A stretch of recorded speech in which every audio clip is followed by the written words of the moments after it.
Hello, my name is Jacob Andes. Here doing the completion of Instructor 1 presentation. Follow the format that was sent by the actual training division from you guys. So, quick preview of my classroom at the moment. So, if we spin around here, oh, sorry, you're on a GoPro. It's not the strongest thing. Let's see if I can fix that. Okay, so obviously we have the light switches here. They are fluorescent bulbs. We are nice enough to have a training room. It's kind of hard to see just this lighting, but there is an actual cover on the fluorescent bulbs, so it makes it a little bit easier, so there's not going to be a glare. We're fortunate enough to have just a very large screen TV that we'll be using for that. Classroom is currently set up in a chevron pattern. Unfortunately, we're only having 3 people show up to this class, but that is the minimum, so we're going to go ahead and go through it. Currently, we are on shift, so if we get a call, I'll go ahead and I'm going to pause you, and then we'll just resume right when we get back. Over here, I have my actual computer set up. Unfortunately, the clicker is not working for us. Training division said it would. I can't get it to, unfortunately. So I'll just be using this just for the laser pointer ability of it. And then I'm gonna have to click through the slides, but we'll expand it full size, and then I'll just give it to one of the students, and that way they have some type of active participation for it. Over here in my little notes booklet, I have the tests and the test answer key. That way they are secure and no one can see them. On this desk over here, we're going over routine SCBA inspections. So I have an SCBA to break it down and to use as a prop. That way we can see. We'll go ahead and clean that as well. One of the recruit classes just wound up using it. It still came dirty. I apologize. I don't know why this is becoming such an issue.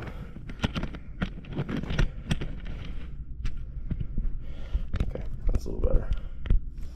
Okay, and then we have the skill sheets that we're going to complete afterwards for the routine SCBA inspection and SCBA cleaning procedures. I'll go with them after this out to the bay, and then we'll go ahead, get everything cleaned, go through the check sheets, give them the checklist sheets before so they can see what they're being tested over, and then go from there. They should be here just about any minute now. I told them to show up at 9:30. It's 9:28, so we'll have 3. We do have a sign-in sheet right there that they're going to sign in on, and then I will scan all these documents, get them sent over to you. But other than that, unfortunately, you're going to get set in the back of the room just because there's no place for this little selfie GoPro holder thing that goes well, unfortunately. So you'll get set in the back of the room, but you'll be able to see the whole presentation.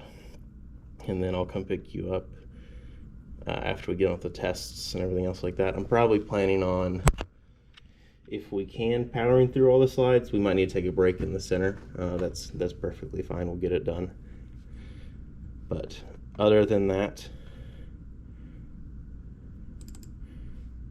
we'll double click to expand it there.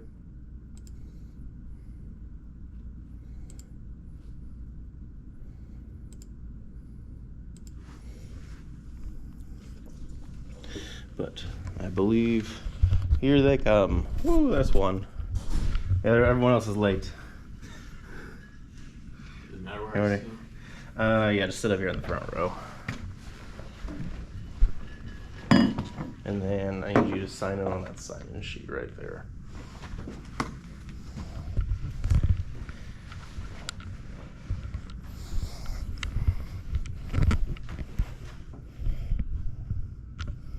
See how you look from right here. Yeah,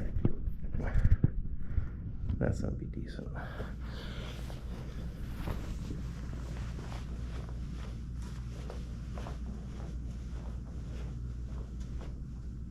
What's the course name? It's just the essentials of firefighting, PPE.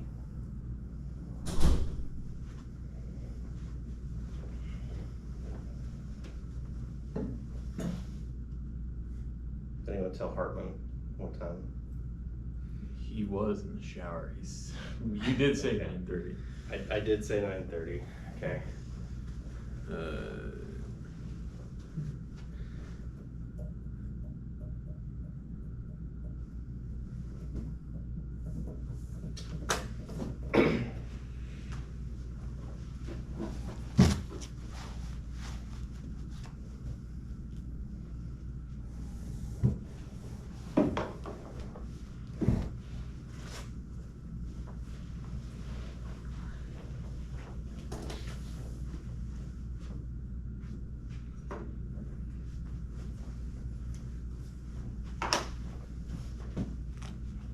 You can find it, please. Or just say, hey, they're ready for you, whatever, when you're done. That'd be wonderful.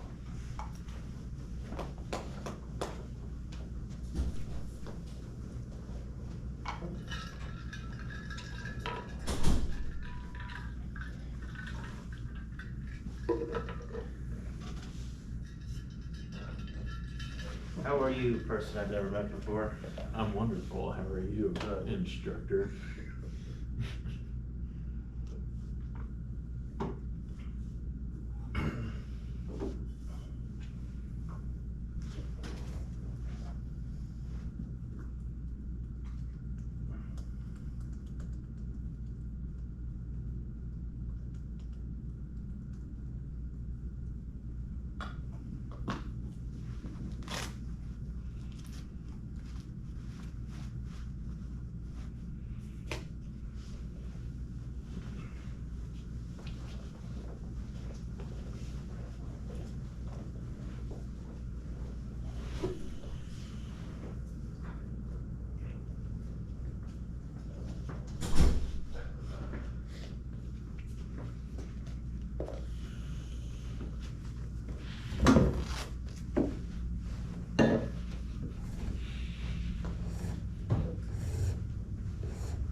We should do something for our class.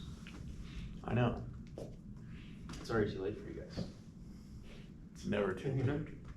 So technically, my recruit class made like a flag, or got like a wooden flag and had our names and like said the drill instructor's name on it. He didn't even hang it here, he took it home. That's cool, at least. The whole point was to like fill it with like recruit class stuff, and he was like, oh, I like this, and he took it home, and we're like, well, what the heck? I have a bunch of old fire extinguishers like that. If they hadn't taken that idea, that would have been cool.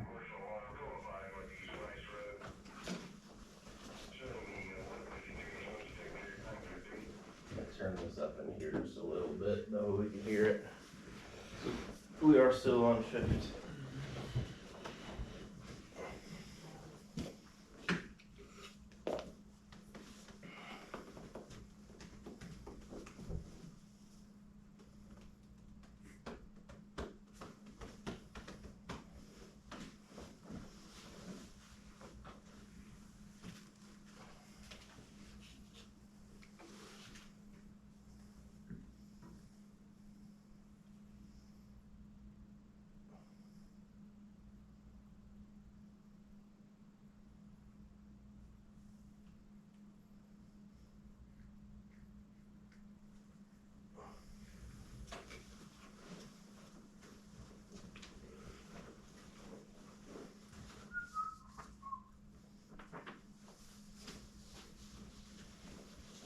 I'm gonna go ahead and hand these out.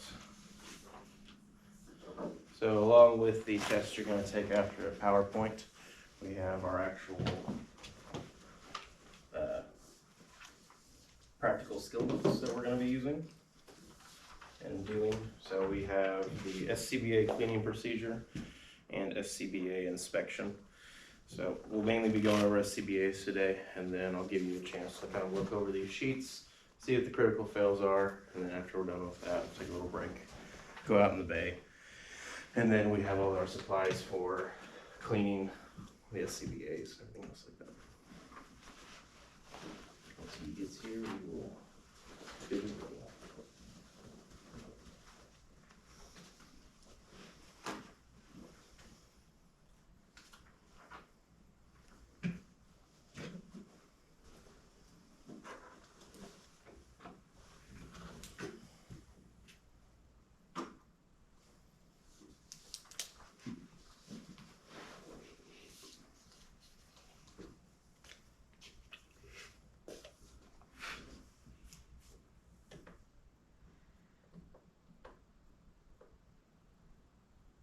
sign in on that sheet, by the way?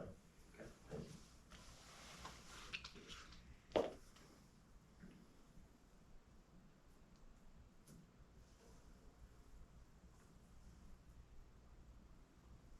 Told him the camera's rolling.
Now we need to get bells, that way when he walks in later, we can be like, the shame. Shame. He already got shamed for his late burrito by Captain Giovanni a minute ago. Oh, 'cause he ate later than Yeah. everyone else. You actually get Yeah, He he said wasn't shame. there, yeah. I'm here, you may start. Thank Where's you. your camera at? It's right over there in that back corner. In this back corner? Or right there, that's that GoPro. Can you even see me? You're gonna sit up here. Oh. Do you just wanna put the mannequin up? With a ball cap on? Yes. No, that probably won't do well. We can put him in a turnout gear? And he can just sit there like. I need to sign this thing? Yes, you do. Sign that and then go over our course objectives and everything. It's 155 slides. We'll probably break it into 2 different sections. Oh yeah, you are. 155 slides. Are you recording? Yeah, it's on. Oh. I told you the camera was rolling. I was I'm serious. sorry. Yeah, it's fine.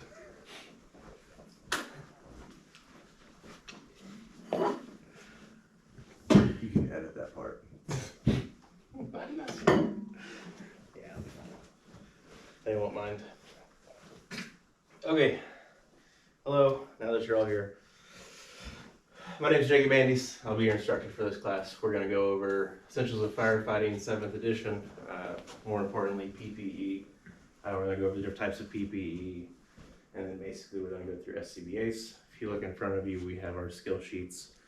We are going to go over our skill sheet for cleaning the SCBA and then the routine inspection of it. After we're done with the class portion, we're going to have a 10-question test. You guys will take that, then I'll grade it, and then after that we'll all go out to the bay, and then I'll have you guys pull your SCBAs out, and then we're gonna basically go through that skill check off, kind of like we did in the fire academy and stuff like that. Make sure we hit every box, we clean the SCBAs, and then from there we'll be done. Okay. Unfortunately, as I said to the camera earlier, this clicker doesn't work anymore. So Nipper has kindly agreed to be the clicker. That way we can go through these slides. Okay, let's get started. Yeah, just right over here. Just click that down button right there. Okay, so learning objectives, we're going to go through all the different types of PPE, and then we're going to go through what their intended uses are. Obviously, we've all been in the fire service for some time now. We know most of it, but this will be a good review for everybody. Proper wear, basically no different than us completely sealing our masks to our face. We have our bottle turned on, our standard procedure before we actually go into a structure fire. Our helmets do not have the face shields on them. They do have a safety shield, but that should not be turned on, especially for using our SCBA. Always wear the correct PPE that's given to you. That's pretty basic. Use your bunker gear for structure fires. Don't use your wildland gear that we have for structure fires. Use them for what they're made for. So, of the normal PPE, we have our respiratory protection, the pass device. Some people's pass device are separate, like on their belt. Ours are connected to our SCBAs if we're using it. Helmets, coats, trousers, boots, protective gloves, hoods, eye protection, hearing protection. Types of PPE, obviously we have this that we're wearing right now. This is a Class B. This is just our normal station work uniform that we have. We have our normal bunker gear for structure fires. We have our black gear. That's our wildland PPE. Our black gear also will count towards the roadway operations. Emergency medical PPE, that's just our Class Bs, and then if we have COVID calls, stuff like that, then we can put on the gowns and face masks and everything else like that. And then the only PPE we have for chemical protective clothing is on the squad, which we have the full jumpsuits that we can put on.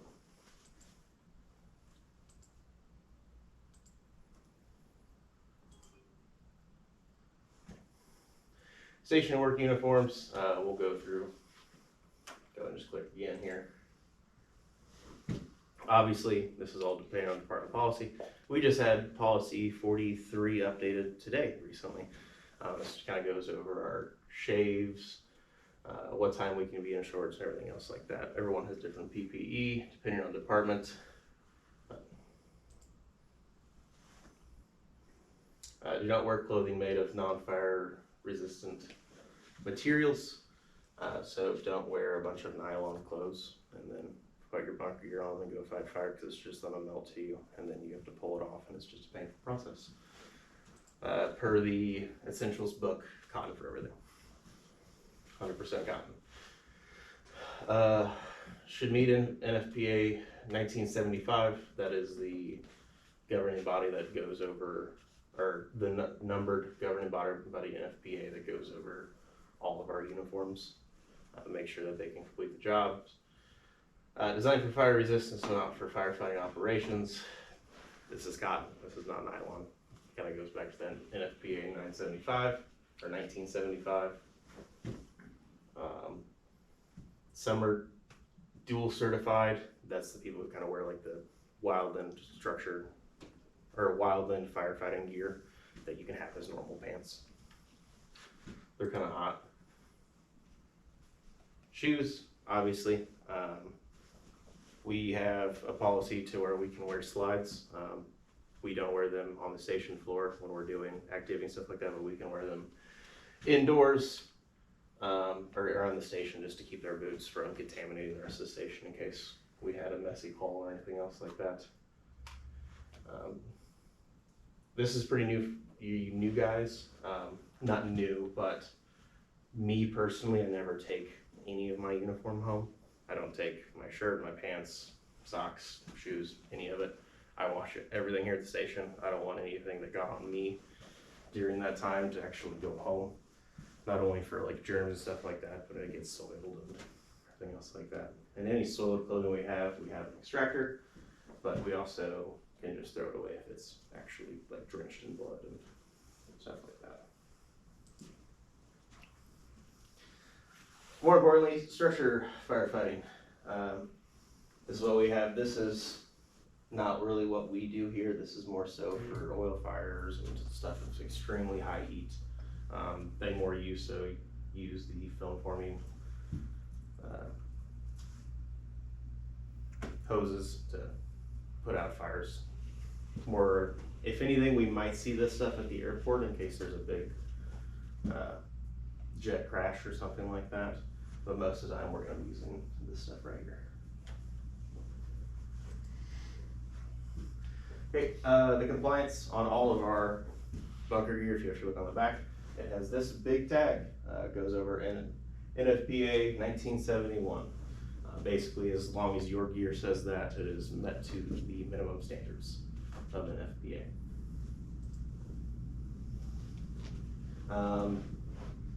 Don't start sewing things into it. Don't cut out any parts of it for patches or anything else like that. It's one sealed unit.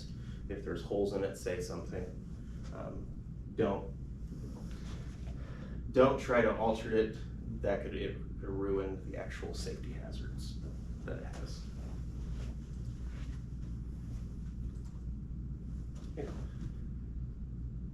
That's true, yeah. So if we decide that we're gonna cut the sleeves off of our bunker gear and then go into a fire, we're not getting covered if we get burns on our arms and everything else like that.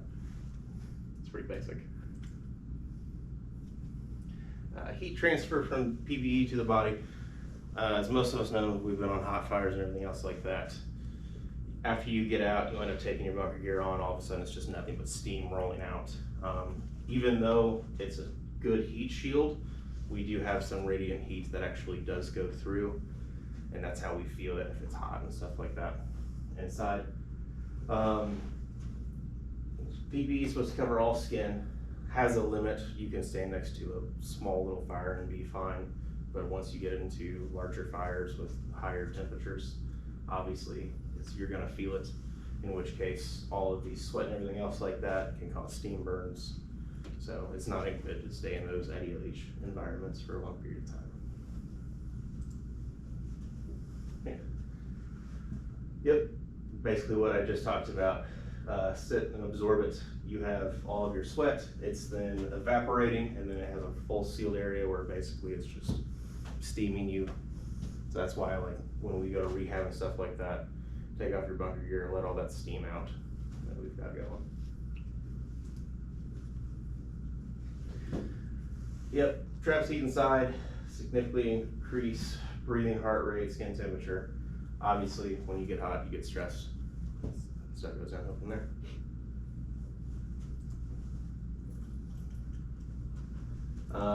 Obviously, we have our helmets. We used to have the shields on them, we don't anymore. Now it's just our little protective glasses that we use on car wrecks and stuff like that. Those actually can come down and go over your actual safety glasses as well. Don't use that in conjunction with your SCBA stuff. But obviously we have that top collar, use the top collar, button it all around. Make that sealed environment, especially when you're breaking glass and stuff like that. Helmets, obviously, we have helmets with saying that either we're a firefighter or captain, we have a sticker for the paramedic on all of our helmets. Some people have actual names on them. We actually just put our names on our little passports and then say what unit we're on for the day. But you can definitely make some alterations to your helmet, just as long as it doesn't breach any of those safety problems that we have.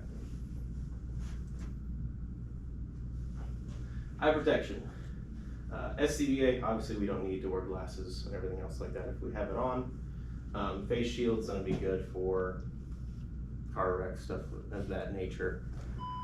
Safety goggles. Double check, let's make sure it's not us.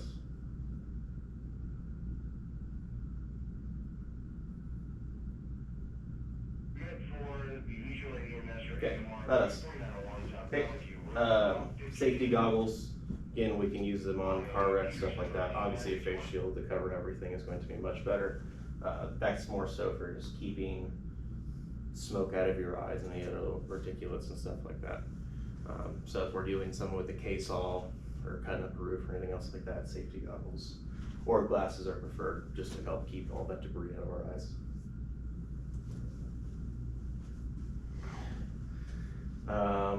If you notice, all of our safety glasses that they give us are full plastic. You don't want those heated up and then actually burning the side of our faces.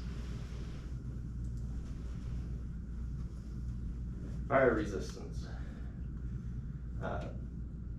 All of our hoods, per policy, we can replace them every 3 years from what I've been told for through bears and our support services. That or if they're damaged as well, go ahead and replace them. Obviously, we've worn them with heat. All of a sudden, they start shrinking to our face. They're designed to do that to cover any gaps. Biggest thing is just kind of remember to get that under that lip of our SCBA. That's actually the _1 area where firefighters have burns, is around their neck. So when you go and put it on your whole face, make sure it gets there to keep you from getting burned. 3 layers. Obviously, this outer layer is what everyone sees. That's the basic fire resistant barrier. In the middle, we have this white part is a moisture barrier. So where this will keep any moisture out, it also helps keep moisture in, so it goes back to the steam and everything else like that. And then thermal barrier, kind of like insulation. You notice it's kind of padded, kind of like the insulation in your home and stuff like that. Obviously, the larger amount of air space that you have there is going to stop any heat or cold back and forth. All layers of protective coat must be in place for any firefighting operation. Don't just take the insulation out and then the insulating barrier out and then try to wear the outer side. It's much lighter, but it's obviously against our department policy, and you're not going to get covered if you get hurt. Okay. Coats. Most of our coats have the normal zip up with the Velcro line. That's pretty basic across the board. All of our coats have reflective trim in case we're on the highway doing any of those operations. That way we have some type of high vis at night. It's also in our policy that we put the actual traffic vest on over this if we are actually on the highway. You see here, he has wristlets. Put your thumbs through those. That just helps keep all of the covering, especially when you go to put your gloves on. That way it doesn't ride up. DRD, we have those on all of our bunker gear. It's an unsafe practice to remove it. It's just an easy way for a rescue firefighter to be taken out. Most of the time, if you're actually going down for a downed firefighter, they have an SCBA on. Don't remove the SCBA to grab this. Just use the SCBA as their actual carriage order. Protective trousers. All of our bunker pants. You can go ahead and click into the next one. So they all have the reflective visors on their legs as well, just like the bunker gear. We use suspenders, that way our pants don't fall down. Gloves, we have 2 basic types of gloves provided by the department. There is the fire rated gloves, which is our black gloves that we use on the department. Those should be used in all firefighting tactics and operations. And then we have our car wreck gloves, our mild construction gloves. These are gonna be allow better dexterity, but still providing support for glass and stuff like that. Protective footwear, obviously we have both types. Most people have the leather bunker boots for their actual bunker gear. A lot of people just use the rubber ones with our black wildland firefighting gear.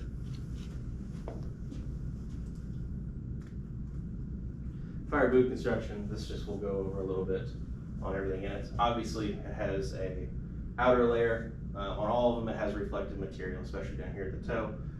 All of them have steel toed, that way your foot isn't getting crushed or anything else in that manner. Obviously it's gonna have everything that the bunker pants did. So we have a moisture barrier in there, it has foam for insulation. All of this stuff is basically just more protection, that way you're not stepping through nails.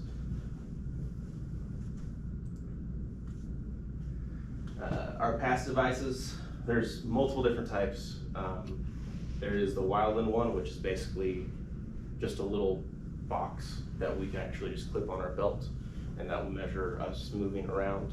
Our most common one is actually on our SCBAs that go off, and they're 95 decibels loud. That's governed by NFPA 1975. Okay. Oh, go back, we missed one. Probably because I'm standing right in front of where that connects to. Okay, so can be standalone or integrated. These are one of the standalone ones. We obviously have our Scott integrated ones on our SCBAs.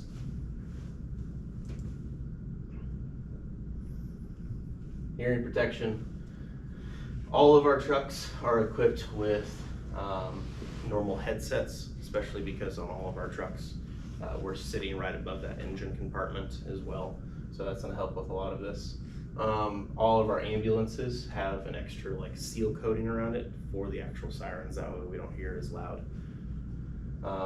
Earplugs and ear muffs, those should be used anytime when you're starting saws, anytime we're starting the K-saw, our generator equipment, that stuff should be used per our department policy, and obviously it's a good idea. Situations that require, like I just talked about, right on the apparatus, using power tools, the pump, pass device tests. Obviously, a lot of people you'll see test their pass device in the morning in the back of the truck. If you do that, cover your ears because it's actually loud in that truck.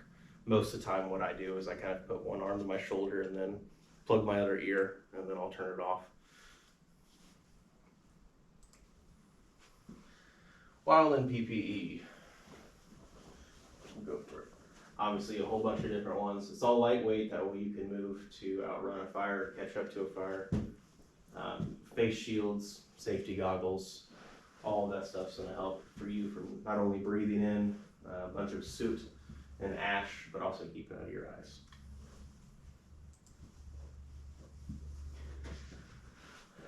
These are just the different types. Obviously, we don't have fire shelters over here. In Colorado, places with larger state parks and stuff like that definitely have fire shelters when wildland fires are more common. Those can simply be doubled as storm shelters for guests and stuff like that. Their equipment, a lot of them, most crews, at least one or two will have a chainsaw. They're going to be cutting down brush and small trees and stuff like that. That way you can lay that stuff down when it's not going to basically catch fire. So you can go ahead and start clearing out an area to guide the fire or where you want it to go. Backpack, most of the time people have water, stuff like that in them. And feces, which are kind of like a little spray bottle. We have them on our brush trucks, basically a big water bag backpack. Just some basics here. Not to be used on like structure fires. It's not for extreme heat. It's just for wildland outdoor fires. Obviously, it's never synthetic because you don't want it to melt to you. NFPA 1500 is what covers PPE for ground cover fire fighting. Intended for interior. Yep, I just said that. Look at that. No PPE can prevent injuries, even though we're wearing everything. Stuff still happens, especially on the roadways. We have plenty of policies in place on our departments that go over all of our roadway operations on blocking apparatus, stuff like that. Our biggest saying is keep your head on a swivel, look around, don't go into traffic without looking. This all sounds pretty basic, but you can get complacent when you're tunnel visioned. This is the heat transfer. So if we look over here,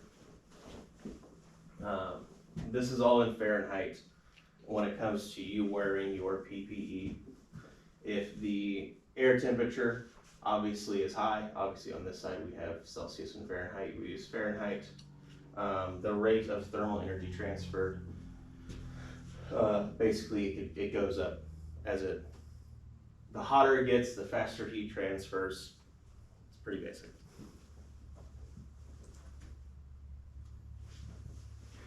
Considerations: don't use the wrong PPE for the wrong situation. Obviously, it's not going to be reasonable to wear your wild and bunker gear on structure fires. Moisture can trap heat rapidly. Always ensure a garment is dry before wearing it into a fire. That's really big for when we work out. We use a different shirt than just your Lease on Fire shirt, because if we go into a fire from there, you just increase the steam process by having a whole bunch of liquids in your shirt that can actually go ahead, steam up, and then you're going to get hotter faster. Don't wear PPE that doesn't fit. PPE will impair balance and gait. That's the biggest one, why we have wild end and bunker gear. Especially when it comes to like getting on top of an apparatus in your PPE and stuff like that. Obviously we have our SCBAs on and everything else like that. Be careful when you're standing up there, because obviously you're not as mobile in a full bunker gear compared to you being in just wildland gear or anything else like that. Move to cool, safe areas, remove PPE and allow rehab. Feel contact burns developing, and get out. Thermal burns may occur at compression points. That's pretty common, especially around like the wrists and kind of right here again, it's our Nomex hood are kind of sinking up to us. That's just simply through conduction through materials.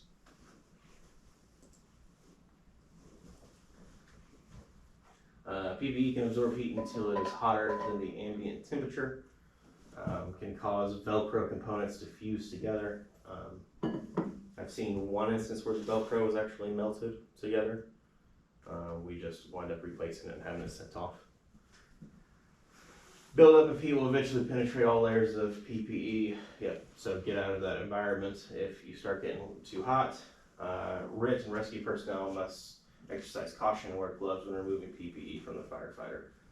If you're a RIT, don't start removing their stuff in the house. Obviously, take them outside to a good area and then go from there.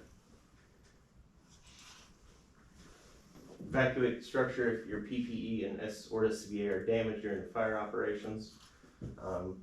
If your coat rips, get out. If your SCBA winds up not working functionally, get out. Don't try to stay in an ideal H environment and fix it. Burns are a result of time and temperature. The longer the exposure, the higher the temperature, the greater the severity of the burn.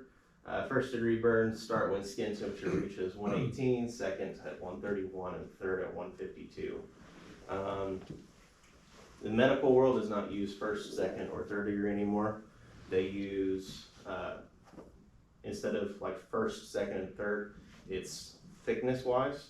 So partial thickness, full thickness, and then that's basically, they don't really use first degree burns, that's basically just a sunburn. But partial thickness, if you think about it, goes down like past the skin layer into the flesh. How does structural firefighting PPE different from wildland? Review. You, tell me. Your structural firefighting gear is lighter, you're more agile when you're wearing it. Your structural gear is insulated and protect you from higher temperatures in the structure. Good enough, I like it. Why is it critical to wear the correct PPE for the situation? Hartman. So that you're protected from whatever situation you're in. Okay. Yeah. Safety is key. Discussion question. You receive a call at a storage building on someone's rural property is on fire. What is the appropriate type of PPE to wear to this situation? Your structural gear. Your structural, right? Even though it's on a rural property and there's probably a bunch of grass on fire, if there's a structure that you might think you might be going into, as well as there's a structure fire, it's probably much hotter in that area than your wildland gear will actually cover. Learning objective 2, describe the inspection, cleaning, and maintenance of all of our personal protective equipment. Preparation of PPE for rescue. PPE can cause illness or injury if not properly maintained. So not only do we have all of the hydrocarbons that get on our actual bunker gear, we have extraction machines used to get all that out because they can be related to cancer. Chemical oils on the outer shell of it. Obviously, if we had a fire at a trucking facility like we did not long ago, a lot of our gear had oil and stuff on it. Those need to go in the extractor because the last thing you want is to be on fire and then all of a sudden all of that oil and everything else will catch fire. Not only that, but that touching your gear is probably not good for your skin as well. Bodily fluids, obviously that one comes up pretty often with puke, vomit, blood, all of that stuff. Yes, sir. What stations have our extractors? Our station with our extractors is station 6 and station 3 currently. So in which case you can go ahead and through our department policy, go in, fill out a form, you put it in a bag, our support will come, pick it up, wash it for you, and then bring it back. Thank you. No problem. Fully inspect PPE. At the start of your shift, it just goes along straight with our truck checks in the morning. Most of the time people start with your equipment first. So go through everything, you're gonna check. We're gonna go over to the SCBA's in a little bit, but go through your gear, make sure it's fine. Make sure if you were sharing gear, which we should not be doing, nothing changed to it. Make sure there's no big rips or anything else like that, because the last thing you want is get burned.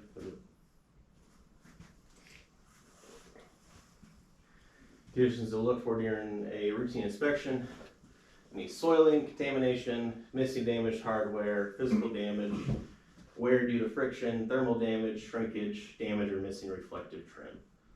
If anything on our gear, usually our reflective trim winds up breaking off after about 5 to 7 years. You'll see kind of that outer coating start chipping away on it, in which case it's time to put in for some new gear. I would recommend to go through our second set of bunker gear as well, especially for when one gets soiled, we send it off to the extractor and you have to wear the other one for a while. Kind of go through that, make sure all of our actual straps are good. Our suspenders, make sure they're not too loose, otherwise you're just gonna keep continuing to fall down throughout the day. Conditions to look for: loss of reflectivity in the shell. Obviously, like I said, it starts chipping off after a couple of years. Cracks, melting, abrasions, dents in the helmet. Missing or damaged face shields or hardware. Missing or damaged ear flaps, neck shroud. Loss of the watertight integrity in footwear. Obviously, if you stepped in a puddle or something like that and you feel your foot is wet, obviously there's a hole somewhere in there because it's completely sealed. Our feet are. Damage, yep, you're fine. Okay. Damage, contamination. So all of our routine cleaning, we just go off of our manufacturer's recommendations. For Scott and all of that, it's basically just basic soap and water, no harsh chemicals. We do have a couple chemicals that are actually approved by Scott to use on our equipment. we'll go through that a little bit later today. Understand that you can do the routine cleanings by yourself, advanced cleaning, decon, stuff like that. Report to your supervisor, especially if there's like soils of like oil and stuff like that in your actual gear. That's when I need to go to the extractor to get out, because we're not gonna be able to pad any oil out of our bunker gear. Annual inspection, we do this once a year, just kind of go through all of your stuff, make sure it's good. Then you can contact actually Guy on our department, he's in charge of all of that, which I'm sure you called that. Only personnel trained or certified to repair PPE should be allowed to conduct repairs. Yeah, don't think you can just start sewing away on your bunker gear and everything's gonna be fine, because more likely you're gonna use the wrong thread. Anything else? We have a whole area at Station 6 designed for repairing our bunker gear if necessary. We have a few people who are trained in that. Don't try to do it yourself if it comes time to it. Cleaning PPE, like I said, we have in our extractors. So we have our normal just cleaning with soap and water, scrubbing, getting kind of grime off, and then we have our actual extractors that kind of force things or force particles through the actual barrier, through pressure and everything else like that. That way you can push all oil and soiled objects through it. Do not wash contaminated protective clothing in washing machines for other garments, used for other garments or items. Obviously, like I said, don't take this gear home. Use this gear for actual our washing machines, right? This is gear that gets dirty. It gets all types of blood and contaminants and stuff on it. Wash your gear at the station, don't take it to another one. No one's gonna get mad if you show up to another station as a new guy and you're not in your actual ready to go clothes. Just say, hey, it's in a bucket that's ready to go. Obviously don't take it home. Don't try to wash your bunker gear in your own washer. One, it's not gonna go well, and two, you're probably gonna mess up your home washer just for the amount of metal and stuff like that that our gear has on it, and it's much heavier. Do not take contaminated protective clothing into the living or sleeping quarters of your fire station. Yeah, we have pretty strict rules on don't wear your bunker gear in our actual sleeping bays and everything else like that. All that stuff comes off of the door. We even have our rules for duty boots and stuff like that. That's why a lot of us have slides. PPE that is carried in personal vehicles should be placed in closable garment bags to protect it from sunlight and degradation. That's fair, don't just leave things sitting out in the sun, then it's gonna fade, and they can go from there. We don't have that much problems with that at our department. That's why we actually have locker rooms that the stuff's kept in. A lot of times on larger departments, or not larger, but smaller departments, they just have a large bay with a bunch of gear lockers outside. The sun can come in and you can tell just by looking at all those gear lockers that are out in the bay, which one the sun is actually on the most, because they'll start to get faded and stuff like that. Must be done by manufacturer for actual large repairs of the PPE. Clothing damaged beyond repair must be removed from service and destroyed. Some damaged clothing may be used for training that does not involve fire. So obviously if something's damaged, we can use some of that PPE for like our public safety stuff, as long as it's not visible or something like that. If it has an internal defect in it, we can go ahead and use it for things that aren't gonna be in fires. What can occur if PPE is not properly inspected, cleaned, and maintained? Could have a failure. Okay, you have a failure? What are some of the failures? Well, if you bring it into an IDLH situation and you have a hole in your gear, you could get burned or any kind of exposure to chemicals or anything like that, or Absolutely. hydrocarbons or anything.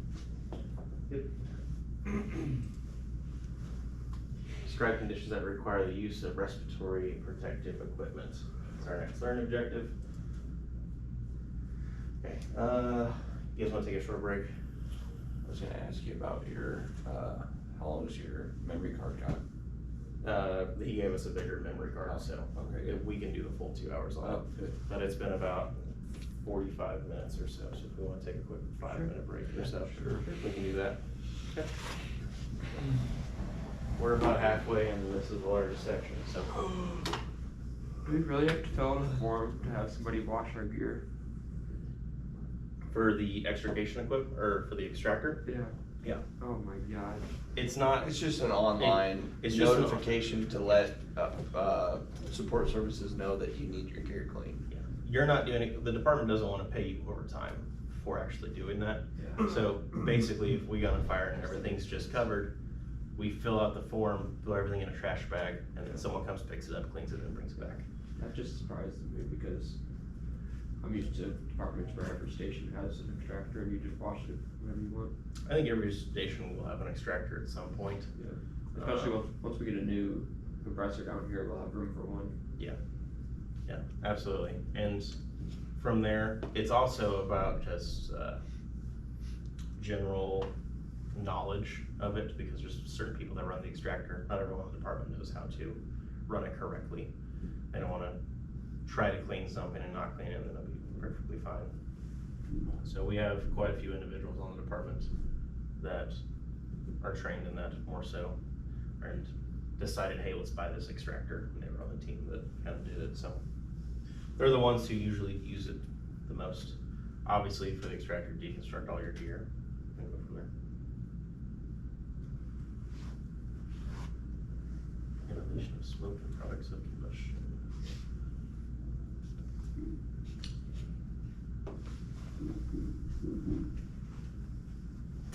Use the restroom if needed. We'll start again here in a couple minutes.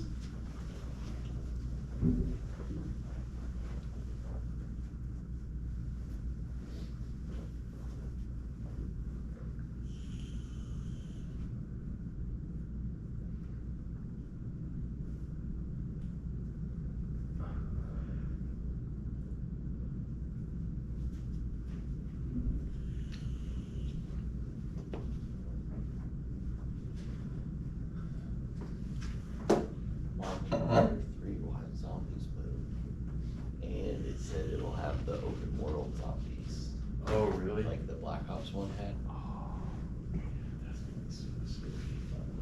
That comes out in November.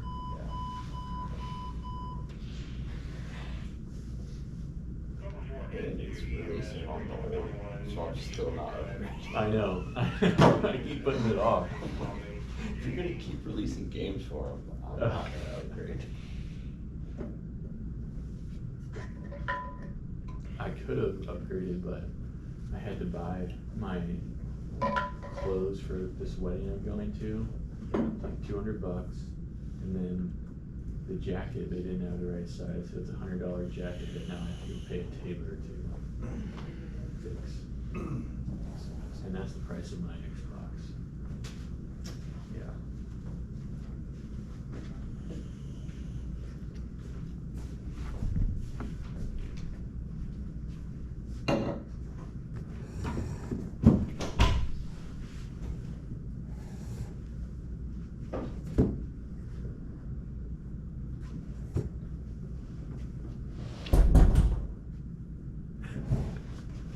I think it's just they're doing their drill. Oh, they're right outside that door. Their confidence course.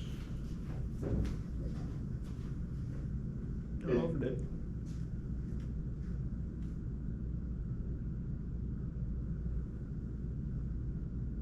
Is this to the confidence course? Yeah. No, this is an outer wall. No, that's outside. That's into the confidence course. You can open it, I guess, if you want. I'm not gonna open it.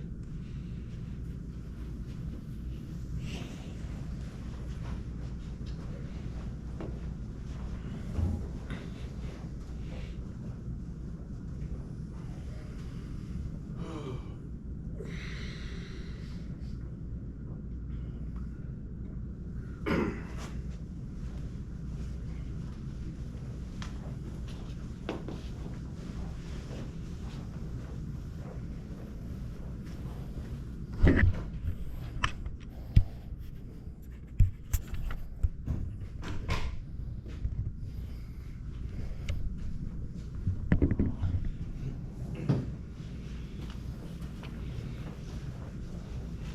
right, let's get to it.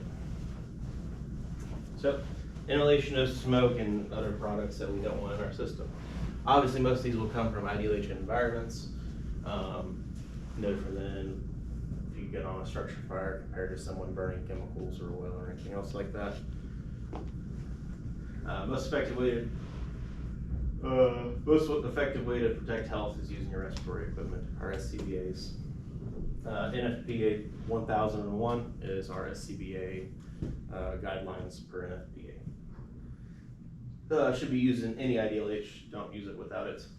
And during overhaul, big difference in our department, we can use our SCBAs. We also have canned respirator masks if it's still too much carbon monoxide in the air, but you don't want to have that on. We do have our department approved ones that will go through, and they actually meet NFPA requirements for that. No different than when we start getting on a lot of fires and stuff like that. After the fire is out, we do inspections with our floor gases and go through and measure the carbon monoxide level. Types of respiratory equipment, atmosphere supplying respirators, provide breathable air in oxygen efficient, toxic or gas filled atmospheres, primary type used in the fire service. This is an atmosphere supplying respirator. It is not taking anything from the atmosphere. There's a bottle. Air purifying respirators. So this is the kind that we have that we can use. Doesn't look like this, doesn't connect to our SCBAs, but that's something we can use for overalls. Obviously we have masks and fiber masks. That's pretty common now with COVID and everything else like that. We have plenty of them lying around. Any type of like small debris, if we're using the grinder, stuff like that, obviously we want to be using one of those masks to help keep all those little particulate out of the air, keep us from breathing it in. Respiratory hazards, common in IDLH. I apologize if you hear people next door, they're doing the confidence course, so there's going to be some unfortunate bumps, but they'll be okay. Respiratory hazards, common in IDLH situations. One, there's not a lot of oxygen in the air. Two, elevated temperatures, particulate contaminants, gases, vapors, airborne pathogens. That's all just kind of all combined basically in a fire where all of these things can be problems. Airborne pathogen more so for our COVID patients, flus, diseases and stuff like that. But obviously wear your PPE, wear your bunker gear for any type of elevated temperature. If you breathe in hot air, it's just as bad for you as you getting burned when it comes down to it. If anything, make you die a lot faster.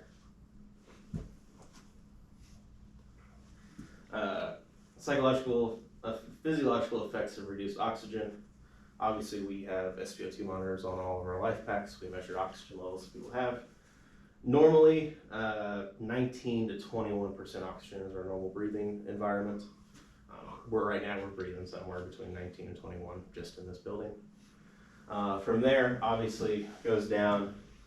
Hard to work stress, you're going to be breathing faster.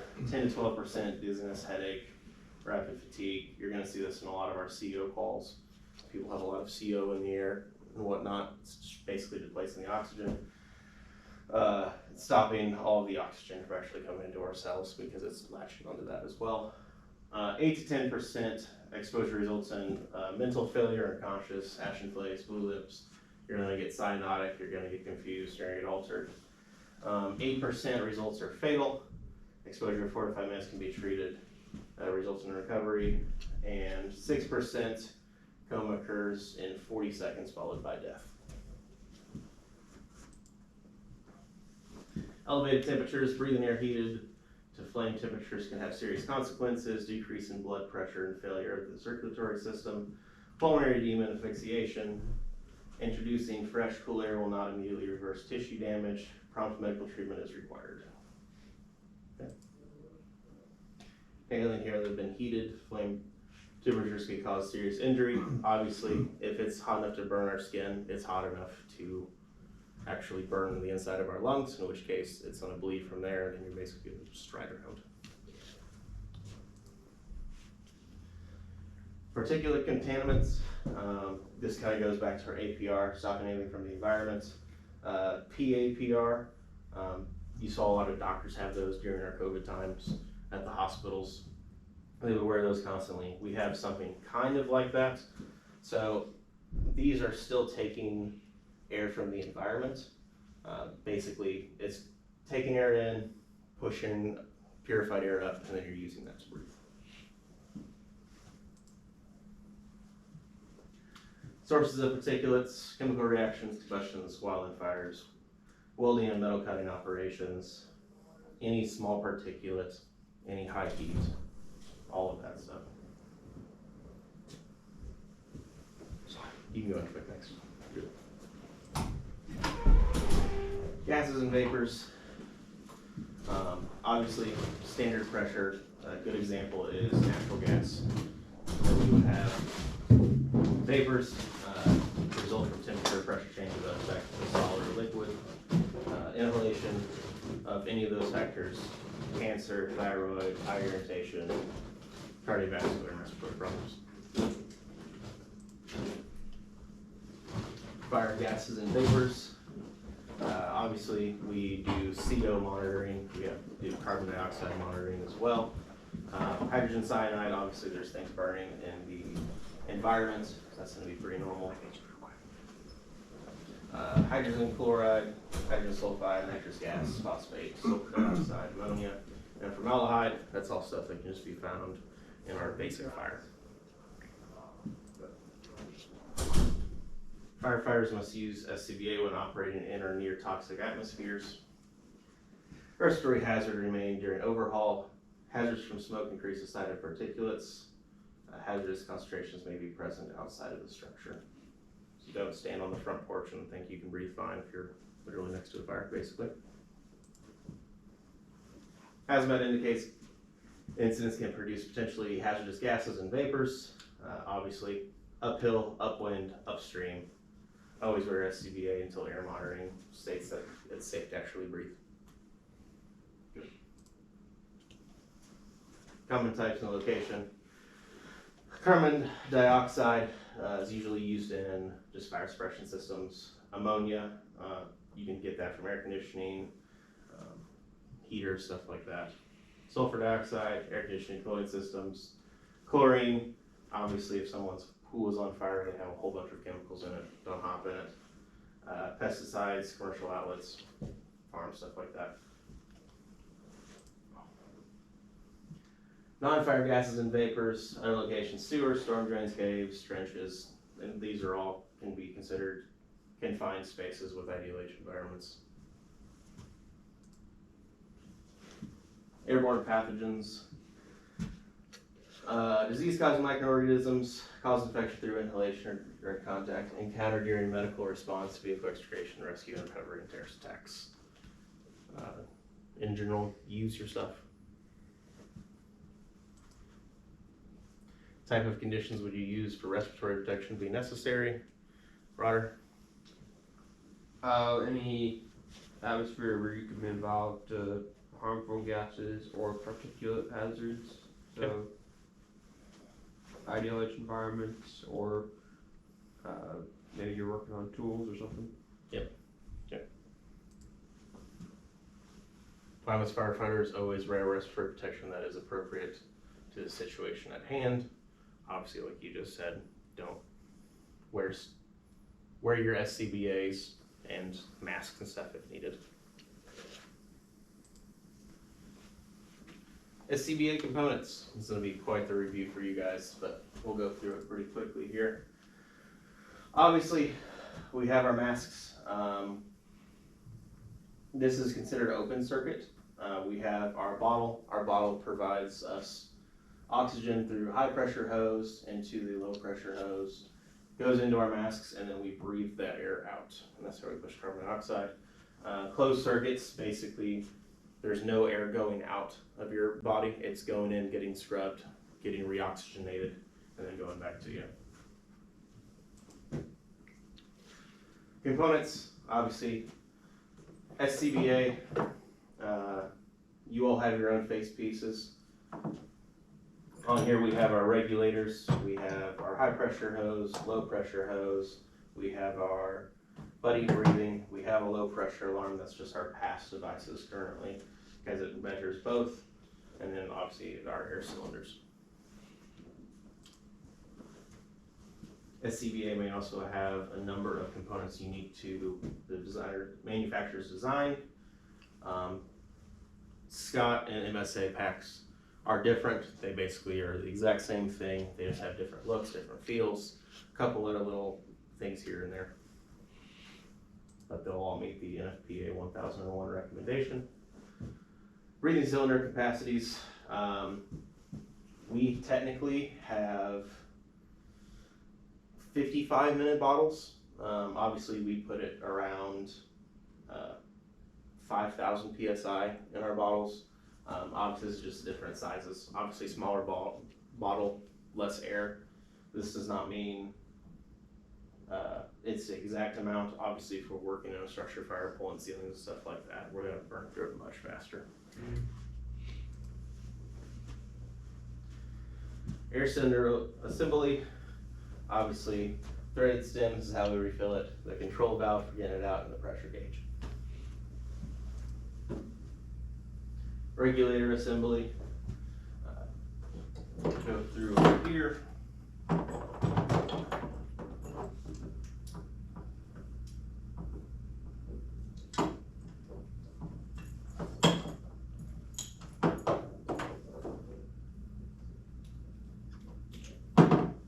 This is our regulator. This is just a basic one that we have. You can see it has a bypass valve. There is a digital display in our regulators as well. Most of the time we can just clip them right on our belt. Obviously there's a very large bypass that's red. You always push it forward for air. Face piece, come in small through large sizes. Obviously we're gonna go ahead and we're gonna fit test it when it comes time, get you the right size. There's always a nose cup, so there's two different types of seals. First seal around your face, if that one fails, then it's around the outer part of your face. So it just kind of covers up your nose, goes from there. And that's just gonna stop anything, like if you had the seal break down here, it's gonna stop any air from getting actually to your mouth.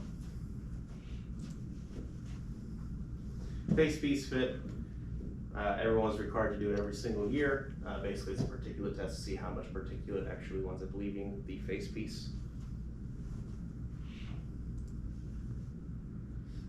Additional SCBA components, we have our pass devices on there, also has our temperature gauge. End of service time indicator, we have our little heads up display. So obviously it's red, yellow, and green. Obviously if you're in the red, your vibro alert is gonna start going off. So you're getting low. RIC Crew universal air coupling, we have our buddy breathing devices on the side of ours. Low pressure readings may not match the regulator pressure. Always assume that the lower of the two numbers is correct. It's kind of our morning checks with SCBA where we check the actual pressure on the bottle and what our gauge says. Make sure they're correct. Additional components. Emergency escape breathing support systems. That's kind of our buddy breathing and whatnot. And then obviously heads up displays, integrated pass device, alert lining. When you actually, on ours, if your pass device is going off, on the newer models, those actually start blinking to let you know that your pass device is the one going off. This component is found on SCBA circuit. Obviously, over mirror, full body, shoulder straps, high pressure hose, goes to the low pressure hose, and the regulator, buddy breathing system, belt waist strap, obviously a regulator holder where our bottle goes into it. Describe the limitations of it. Okay. Next, wear limitations. Obviously these packs are heavy.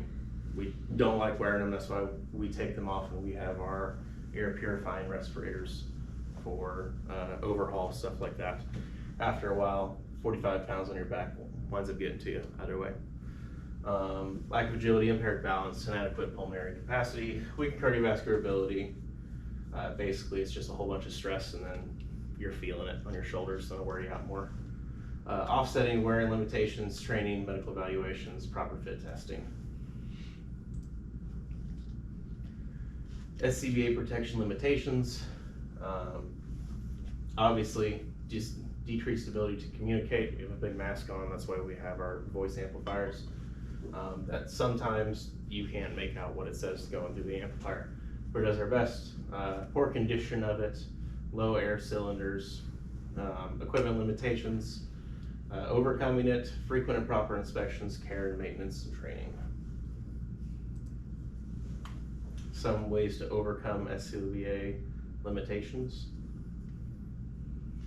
Increase your cardiovascular ability, get comfortable wearing the pack, make sure you're comfortable with all the components of the pack so that way you don't run into any unexpected problems. Okay.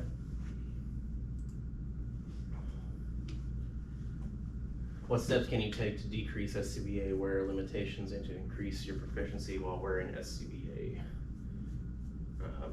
Kind of like what you were just saying, basically sums up most of that. Obviously checking your SCBA, checking everything to make sure the pressure gauges are right, stuff like that. Describe the procedures for donning and doffing SCBA.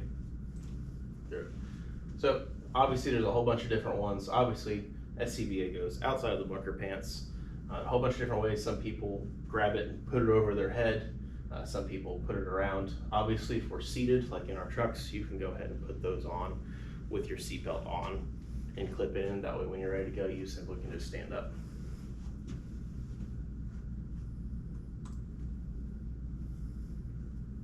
SCBA inspection prior to donning. This kind of goes into our SCBA inspection. So we're checking air cylinder gauge and remote gauge, fully extend face piece and harness straps, check valve function, low pressure test alarm. So you can test that by turn it on and then turn it off, bypass valve, and then make sure we'll see what it's reading. Then you can, obviously your vibra alert can go off from there. Check your pass device, make sure it goes off. Our pass devices will actually tell us if our battery's getting low.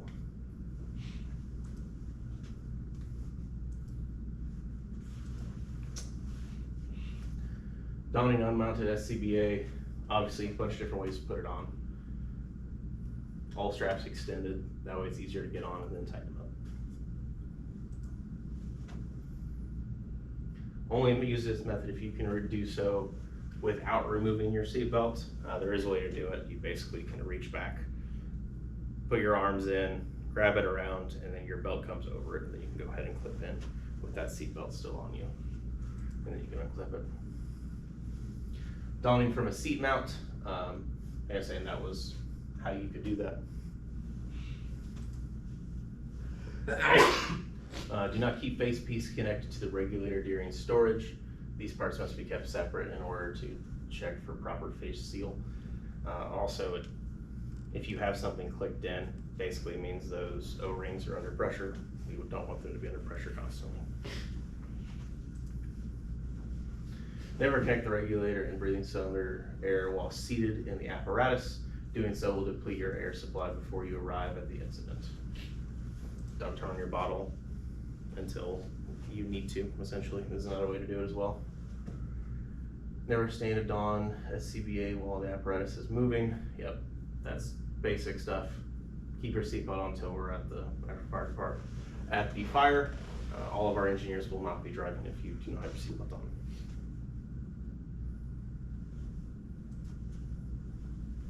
Not remove your seatbelt in order to don your seat mounted SCBA. Okay, went over that. Cannot be donned and wrapped. So on pumper 5 that we have is one of our own, pumper 5 and pumper 4 are clean cabs. So they do not have the actual SCBA inside. They have it on the outside, in which case where the captain's department is on most of them, our SCBAs actually come out. Those are the side mounted ones. It does require more time to actually get out, go, put it on.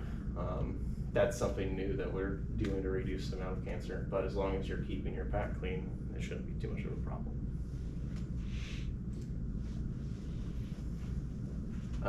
Backup mount, you don't see much of them anymore, more rule than anything. And then they were just gonna have a whole bunch of extra packs for people that show up. You basically can pull a lever, it actually comes down out of the truck, and then you can walk back to it and then pull it off like a seat one.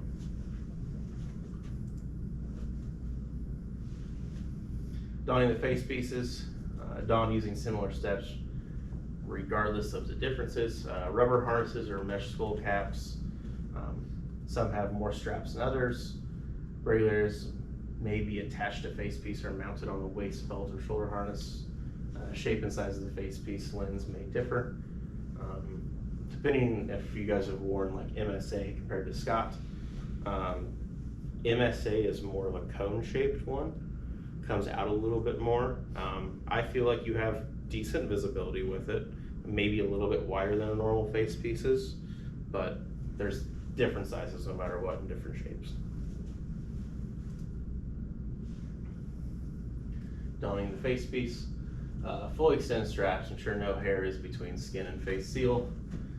Center chin and chin up harness, obviously pull those tight, and then that's basically what our fit test is as well, to go through it here. See if that calls us. Oh, okay. Donning the face piece, check the seal, exhalation valve, and all connections, pull the hood over the face piece, and overall exposed skin, wear the helmet with chin straps, secure and fit, and adjust the line. Make sure your Nomex hood can come over it.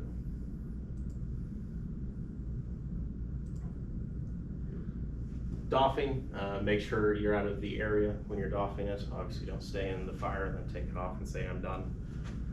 Discontinue the flow of oxygen, otherwise your passive ice is gonna go off. Remove your hood, remove face piece, remove the back assembly. And then from there, go ahead and remove your coat, get some of that heat out. Close your cylinder valve, relieve pressure from the regulator, turn off passive ice, extend face piece harness, check air pressure, clean disinfection ass piece, back plate. We'll go through all of that in our skills today. What items should be checked prior to donning the SCBA? Go. Oh, you're gonna wanna check the condition of the SCBA. That's something we usually do at the beginning of our shift. And then, so that's looking at your pressure and make sure there's no damage or anything to the straps, and make sure you got good batteries and everything, so you'll be ready to go when the call comes. Yep. Explain the process of inspecting and cleaning the SCBA. As you see, there's a skill sheet in front of you. That's what we're going to be going over. But this will just be learning about it a little bit. Obviously, we have a department time. All of our SCBAs are numbered, and as well as all the bottles. They have routine inspection times and maintenance times. Inspections typically performed daily, weekly whenever firefighters report for duty. Period between inspections must not exceed a week. Must be inspected by a SCBA repair technician annually and after any repairs. That is Captain Hall. That is the one that does all of our SCBA technician stuff. Clean and inspect SCBA after each use, the start of the daily shift every week. You're gonna come in and you're gonna find people were pulling sealing, there's some drywall in the face, in the regulator, stuff like that. Clean that stuff out because you don't want to breathe it in and get choked up when you need it. So, daily and weekly inspections, face piece, back plate and harness assembly, the cylinder, check all the hoses, check your low pressure alarm, check the regulator, your pressure indicator gauges. Obviously, these are integrated in both on our SCBAs. Daily, weekly inspections. Identify wear and tear, any damage to the straps, anything else like that. You don't want it breaking on you while you're in an ideation environment. Should be documented, record findings, report problems, and show trends.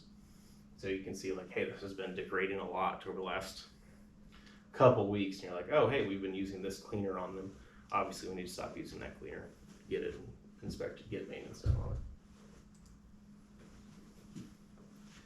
During the inspection, inspectors should check the hydrostatic test.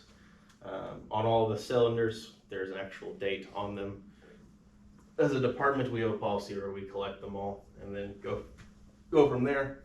That's basically stating that that bottle can remain under that pressure until this inspection time. Clean and sanitize face piece and seal after each use. We have a bunch of special face masks, sanitizer and cleaner that we'll use on our face pieces out there. Seal them up after each use. Ensure proper operation of the exhalation valve.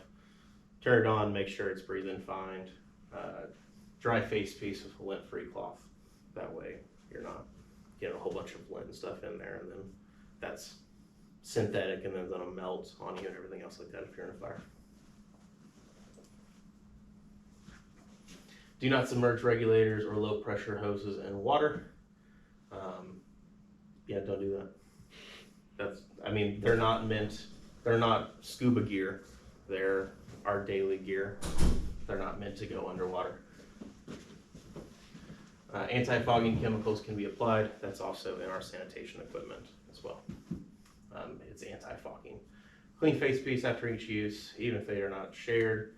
Store face piece in case bag or coat pocket with straps fully extended. Annual SCBA inspection and maintenance must be performed by specially trained factory qualified technicians. Like I said, we have one on here on the department here. That stuff, and then it breaks down into certified maintenance contractors. So Scott would be one of ours, or we have department personnel that will do it as well. When should SCBA inspections take place? The beginning of every shift, at least weekly, and then annually by someone who's qualified. Okay. Sounds good. Describe methods for refilling, replacing, and storing SCBA cylinders. Okay. Obviously, there's 3 different types. There's stationary fill stations. We have one at every station. Every now and then they go out of service, someone has to come out and repair them. We have mobile fill stations. These are basically trucks with basically our stationary things on the back of them. That way they can go to a large fire if needed. And then firefighter breathing air replenishment systems. Basically, that is kind of just going to refill it, but it's not going to take any air from around.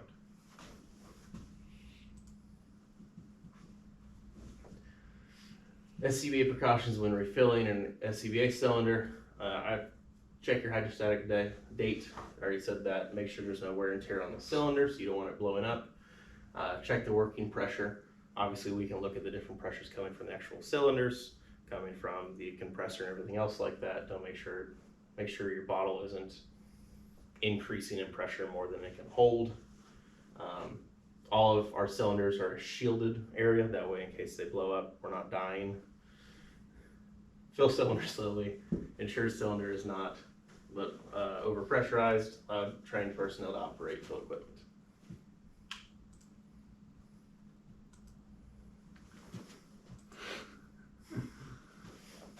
Do not fill cylinders if hydrostatic testing data is out of date or the cylinder is damaged. Pretty basic. Don't do it. Filling unshielded SCBA cylinders. Prohibited while a firefighter is wearing SCBA unless Rick is rescuing a firefighter. That's pretty basic. NIOSH approved RIC UAC must be used. RIC assessment must be conducted, there must be imminent threat and safety of the downed firefighter.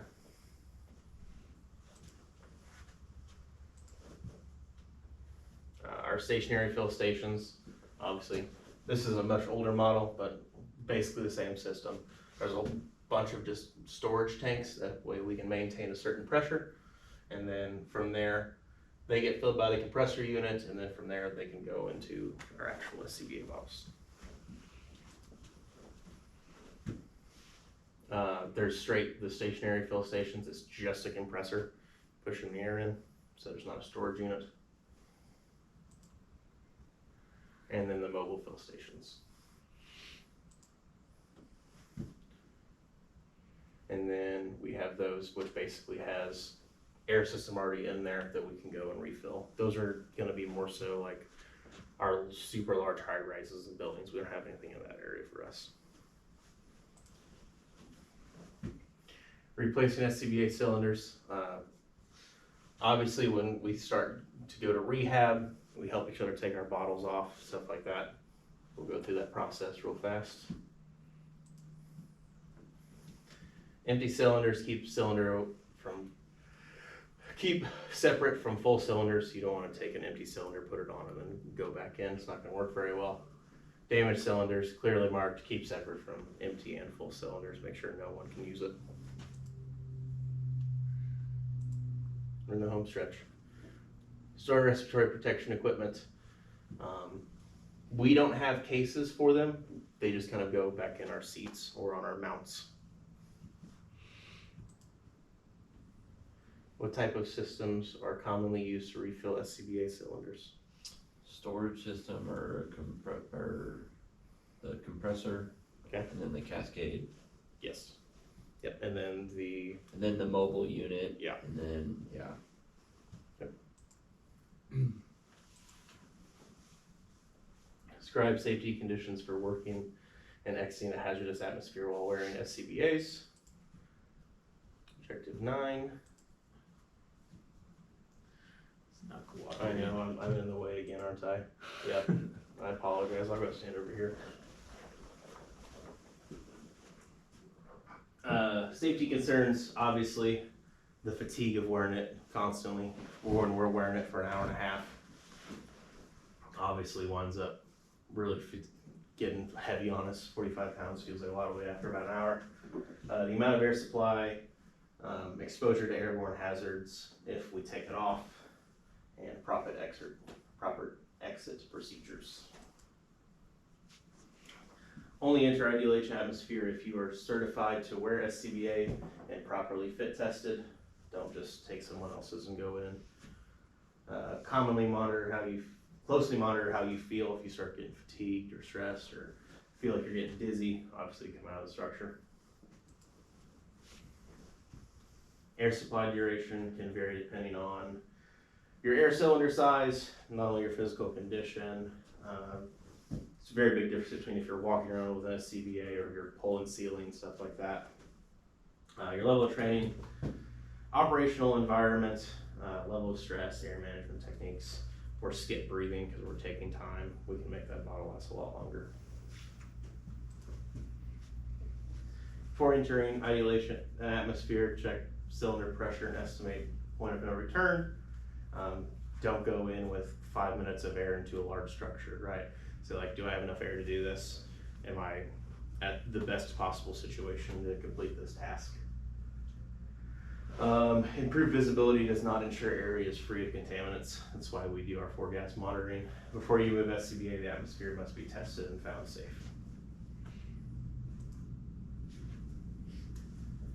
Work in teams of 2 or more, 2 in, 2 out. Pretty basic rule that we have here. Check air supply status frequently. Obviously we have the heads up display in our regulators. That's going to be the best way for it to be used. And then exit ideal H atmosphere before the low pressure alarm activates. So a lot of times it's kind of a stigma to be like, I'm working till the vibro alarm goes off or whatnot, and then I'll get out. If you know it's getting ready to get low or you're getting low on it, just exit the structure. Radio contact is not sufficient communication between team members in any ideal H environment. Basically that's just saying, hey, if we're 2 in, 2 out, stick together. Otherwise, because if radios go down or it gets burned or anything else like that, then you lost the guy 2 in, 2 out within an arm's distance of each other. Always be prepared to make a rapid exit or withdrawal. Obviously, say if it gets hot, get out. Emergency exit indicators, non-emergency exit indicators. If you're getting low on air, stuff like that. Non-emergency exit indicators, situation stabilized, a change in the strategy if you're going from offensive to defensive, necessary to replace an air cylinder if someone's getting low. Incident command orders a non-emergency withdrawal. That could be for collapse, it could be for 100 different reasons. Assignment is complete. If you're already done, you can just walk out. You don't need to run out or anything else like that. Emergency exit indicators, low pressure alarms going off. So like, okay, we need to go. Withdrawal orders are issued if they say get out now or anything else like that. Obviously we don't do it often, but if we do 3 horns on our pumpers, that's kind of an emergency exit declaration. So if you hear 3 large horn blasts, changes in environment conditions, changes in oxygen level, indicates of new hazards. So if you're in a fire and you walk to a room, there's a whole bunch of ammo, probably don't want to be sitting in there. IC is responsible for constant monitoring. They'll usually assign a group to do our air monitoring tasks.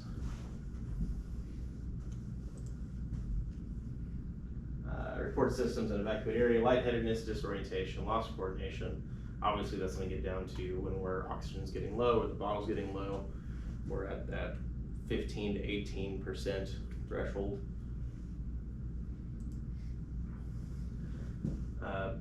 Non-emergency exit techniques, we use the buddy system for emergency and non-emergency.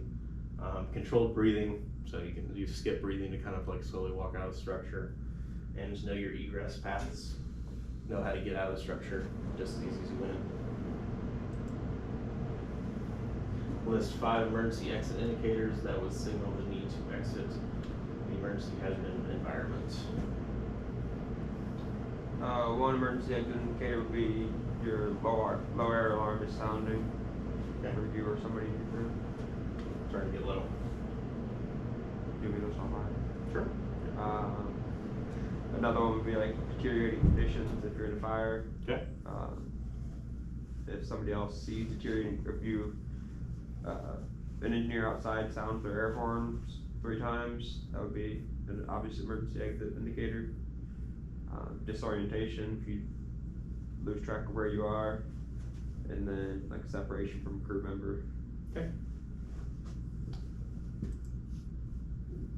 Discussion question. You're performing search and rescue at a structure fire and you see a person in need of rescue in the next room.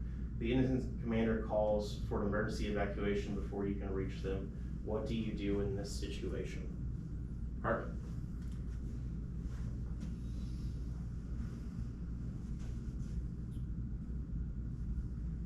I would get them.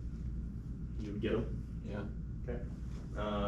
I know. Obviously it's risk versus reward. Yeah. There's a correct answer. Yeah. I mean, if it's a person that's viable and it's still IDLH, even if conditions are worsening, and it's, I mean, yeah, it's a toss up. I understand that some people would say no, we bail because we got the indicator, but it would have to be very situationally dependent because I mean, maybe the conditions are not as bad where you are, but they're worsening, so we need to get out, but you can still make the grab and still safely get. It's hard to say. It is hard to say. I agree. Okay. Any other questions, concerns, comments about our course at the moment? No. Okay, let's go ahead and do the test then. I'm gonna go ahead and take these from you real fast. Hand these back to you guys.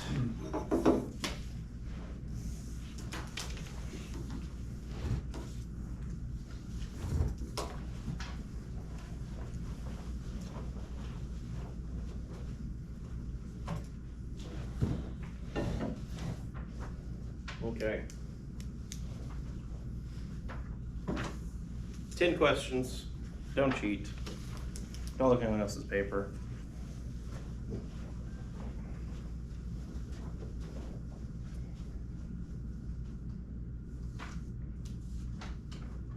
Say 18. 18th. Just the 19th. Today is the 19th.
All done?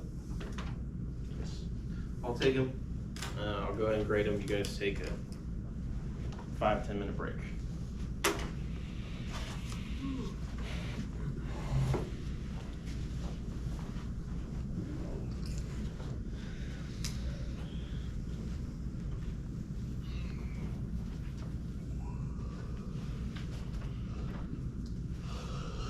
Ugh.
Got done grading them all. There was 2 questions everyone missed.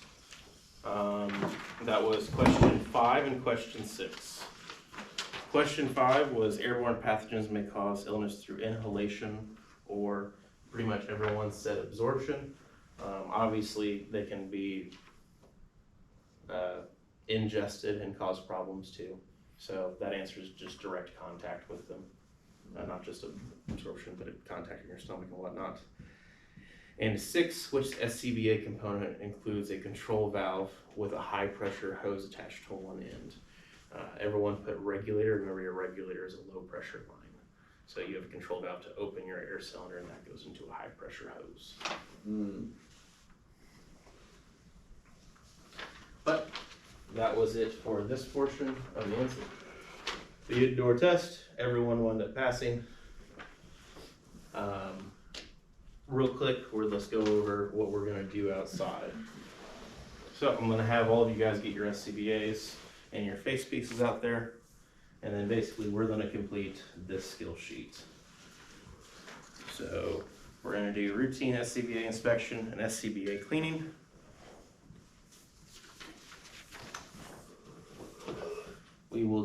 the cleaning first, and then we'll do the inspection. That way, all of our SCBA is actually clean and in good condition for when we do the routine inspection.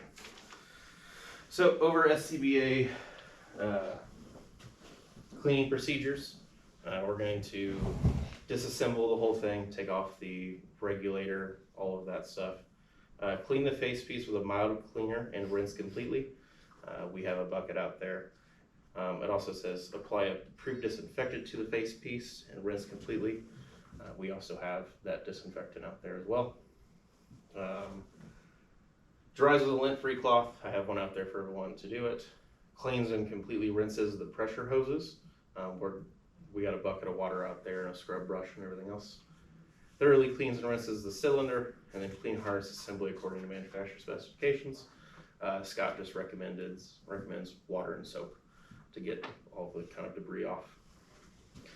That's what you're gonna, the first thing you're gonna be over, and then the second one is going to be the routine SCBA inspection, from which case on that one you're going to check all components for cleanliness and physical thermochemical damage, ensure the air cylinder has full pressure, checks hydrostatic test of the actual cylinder, turn on the cylinder and make sure the regulators match up about 100 degrees, dons the face piece and checks the face seal, checks the exhalation valve, attaches the regulator to the face piece to make sure the main line valve fully opens if able, checks for proper operation of heads-up display, checks all hose connections are tight and free of leaks, checks for adequate comfortable airflow. If changing cylinder on a firefighter, states the amount of the cylinder gauge, amount on the cylinder gauge to the firefighter, operates the bypass valve operation, checks operation of pass device, turns unit off and bleeds the high pressure hose slowly, checks for operation of low pressure alarm when bleeding the air, and return all straps, valves, components back to the ready state. So let's go out, we'll get this done. Okay. Go ahead and put your name on all those, and then I will take them.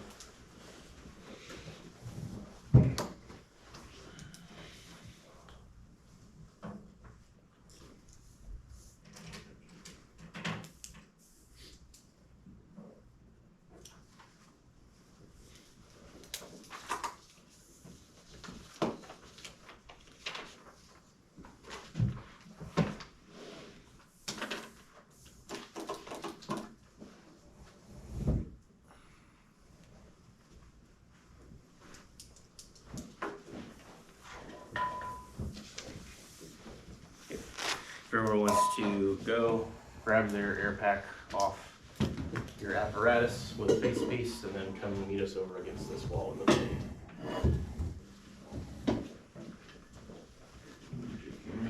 Yep, I'll take it. I'm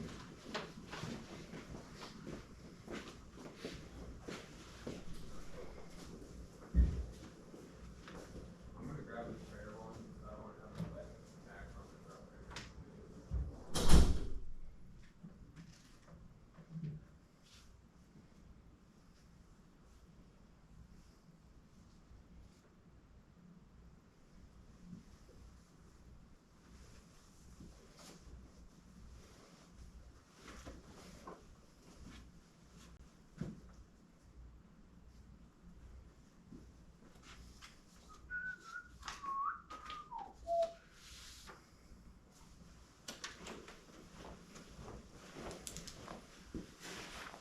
Presentation down.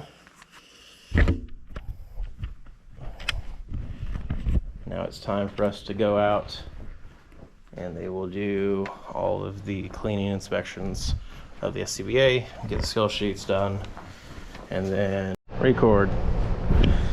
Okay, battery died on this. Hopefully I didn't just lose all of that information. Battery died?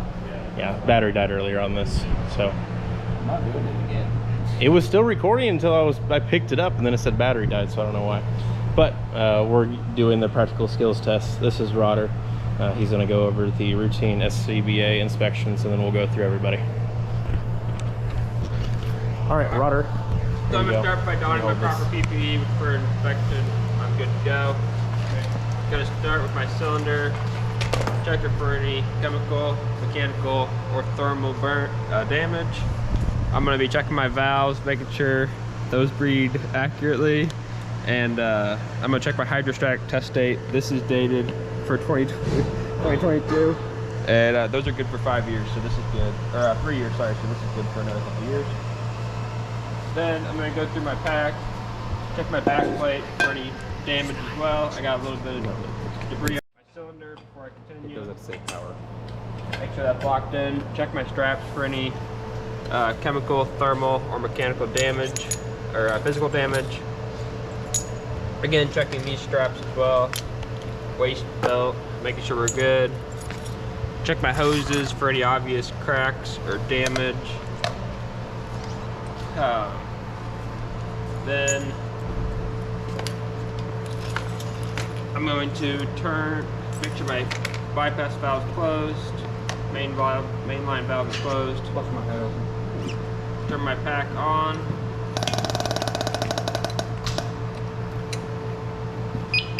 I've got 90% full here, and my gauges are reading the same, or within 100 at least. Check my buddy breather line. Again, have some debris in there, but other than that, they're clean. Fittings are good, and the hose is in good condition. Let my pass device cycle through while I'm doing this.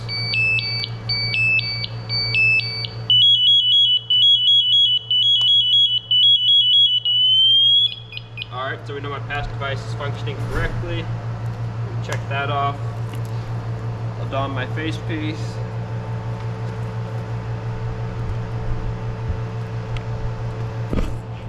Make sure I got a good seal.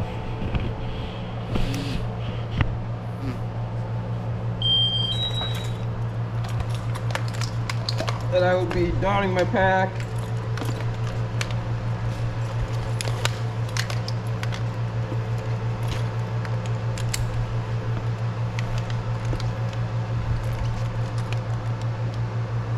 Flip into my regulator.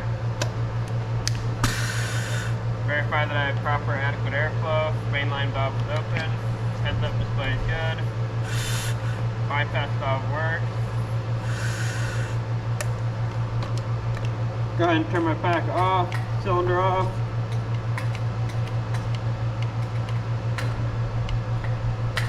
Make sure my low pressure alarm works. That is good. Shut off my pack, and then after I doff it, I'll return all my straps and valves to a ready state, so we're ready for the next one. Sounds good. Nipper, you're up. Okay.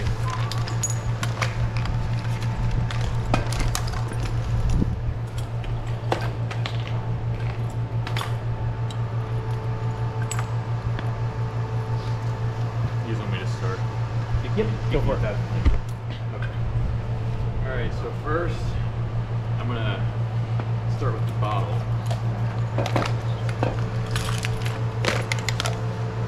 Unclip it, take the bottle out, check for any major damage, scrapes, cracks in the bottle. This one looks good. Check all the ports, make sure they're clear of debris. Make sure the bottle is at least 90%. Check the hydrostatic test date. This one's fine. So we'll go ahead, clip it back in. Ensure that it snaps in properly, which it does.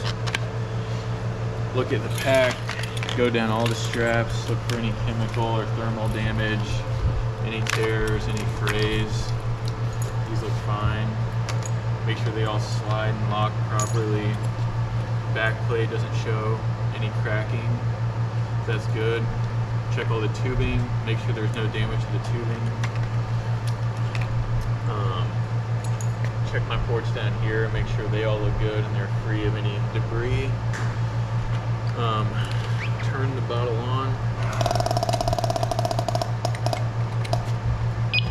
Make sure that my indicator here matches the indicator on the bottle, which it does. check my purge valve. It's operating properly, and my heads-up display is indicating. Go over to the face piece and let the pass alarm cycle through real quick.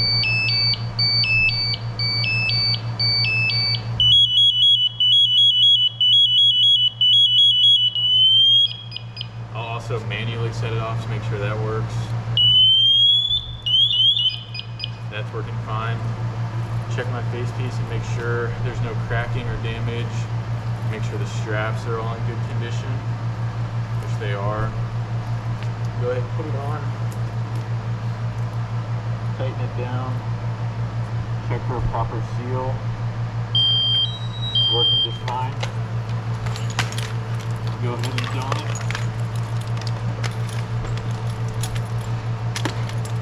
Make sure the straps tighten properly. Clicks in. And then I'll go ahead and attach this.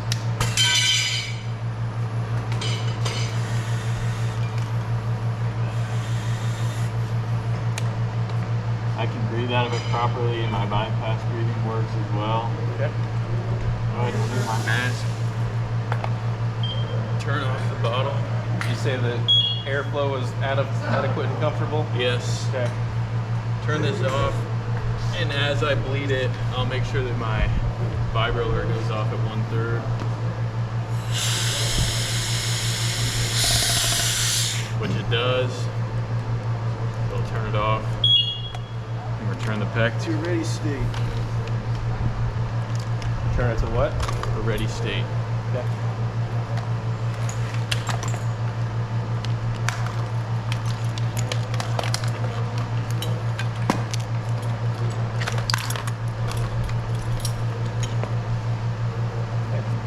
Hartman, you're up.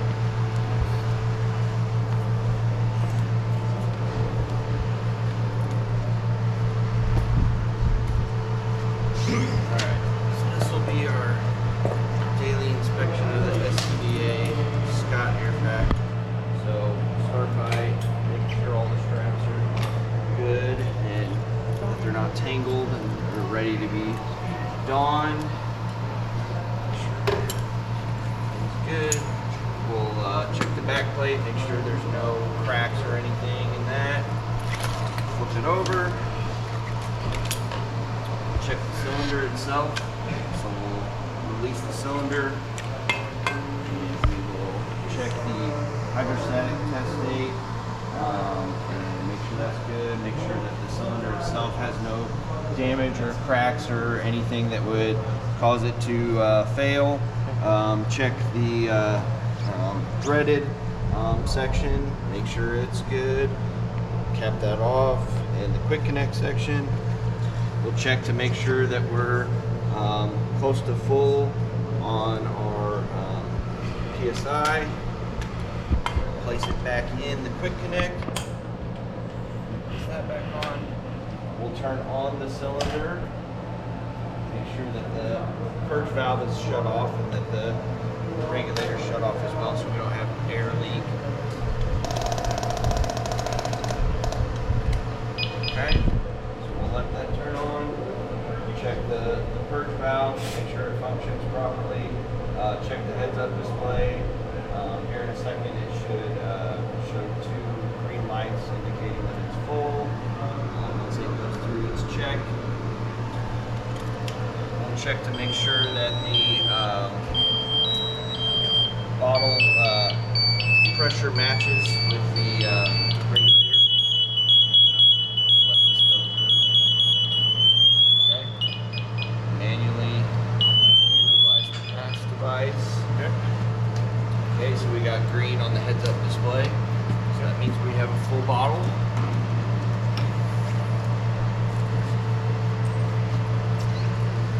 Put our mask on.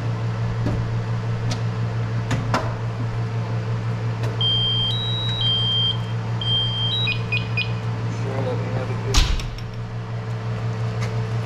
seal. Dawn. SCBA.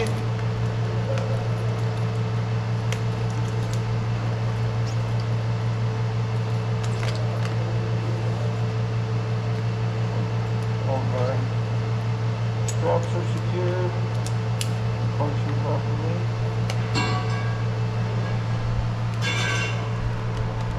Place the regulator on our mast.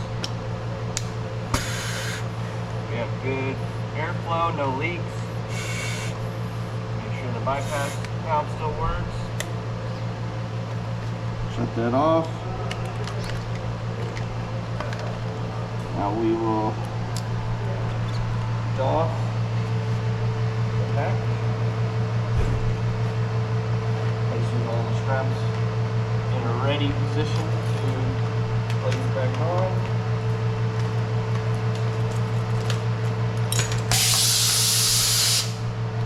That off. And then we will turn the cylinder off.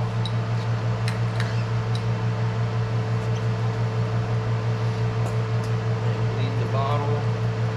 Check to make sure once we get into the a third full, make sure our vibro alert works. So that's functioning properly. We'll bleed it and we'll shut the device off. And all of you, if you're changing a cylinder on a firefighter, what do you tell them? Pressure. Yep, it's on the pressure.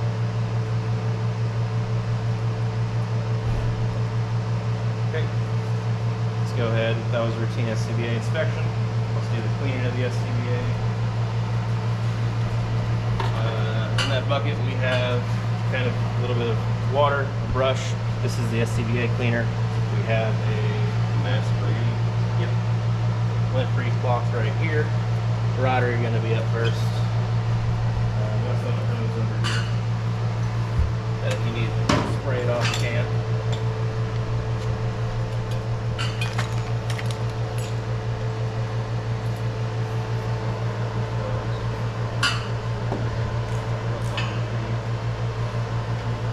So, disassemble all components of the SCBA. Clean the face piece with a mild cleaner and rinse completely. Applies the approved disinfectant to the face piece, rinses it. Dries with a lint-free cloth. Cleans and completely rinses the pressure hoses. Thoroughly cleans and rinses the cylinder, and then cleans harness assembly according to manufacturer specifications. Alright, so as I get started here, I'm gonna make sure I don't put any water in my regulator here. Well, I'm gonna give everything a quick rinse down just to make sure I got a good starting point. Disassemble first. Yep. That's gonna get water in a lot of my ports. As I disassemble, I'm gonna rinse things off. Make sure not to get water in any of the. So you have to disassemble all components of the SCBA, then clean the face piece with a mild cleaner, rinsing it. That okay if I bring it like this, and then duck with it all. I mean, that's fine, yes. Okay. As long as you're hitting all these boxes, you're technically not going to be wrong.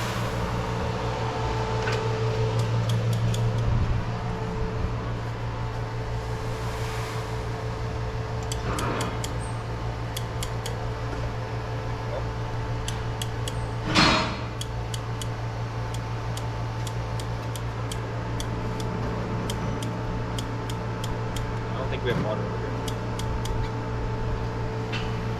Okay. Runner doesn't know where it goes. It has pressure. Maybe you push this. Yep, there. Okay.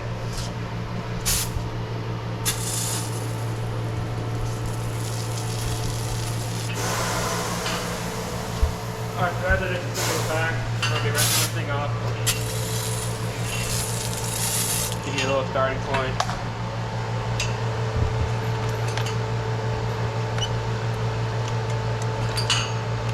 Clean my cylinder.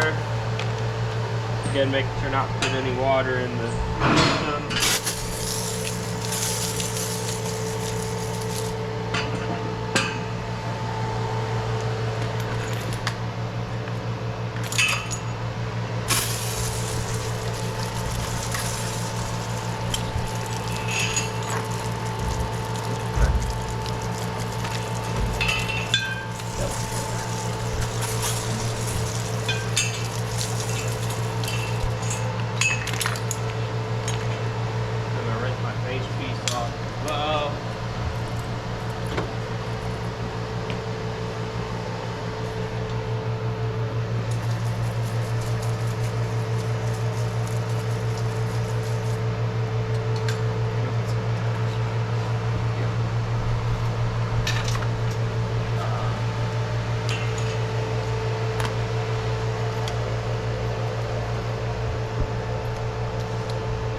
close off my buddy breather line in this compartment.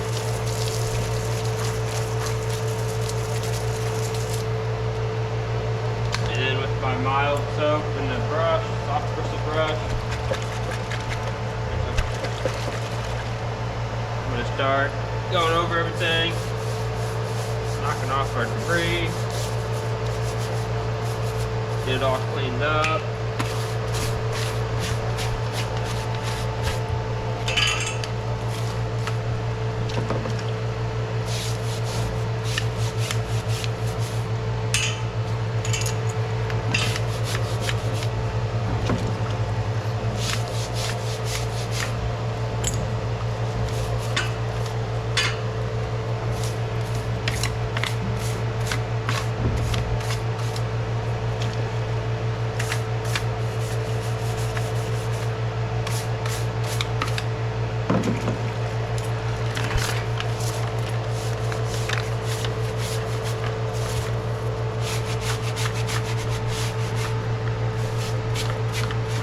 Make sure I'm getting any contaminants that I can see off.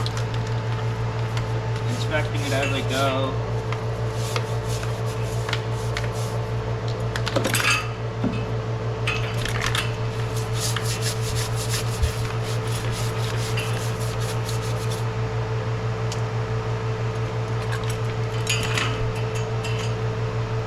Then after a scrub, rinse it off again.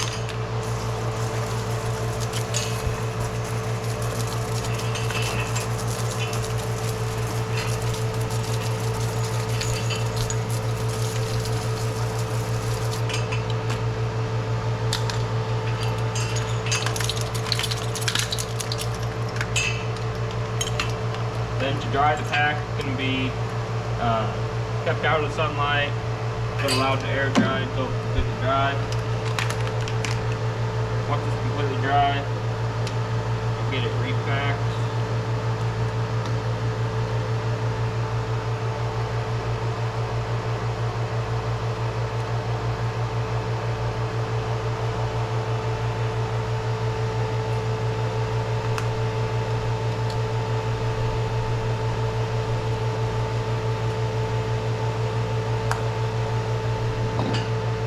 There's no water in there.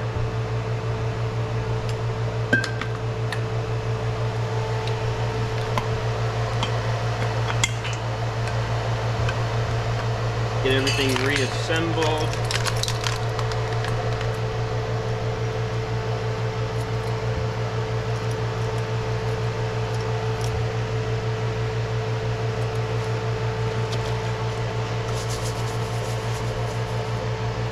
Rinse and scrub my high pressure and low pressure lines.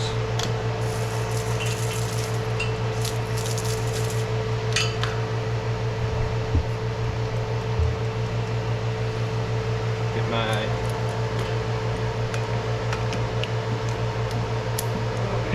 low pressure regulator reattached. My mask, we have a SCBA cleaning solution I'm going to use. Spray that on there. This is recommended to sit for 10 minutes for the video. We're not going to let it sit that long.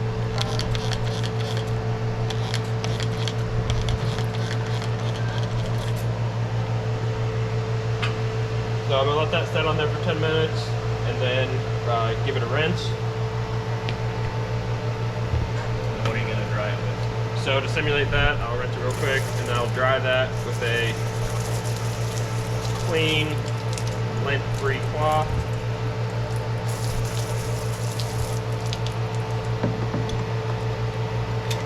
Keep it up here. Although it has a lint on it.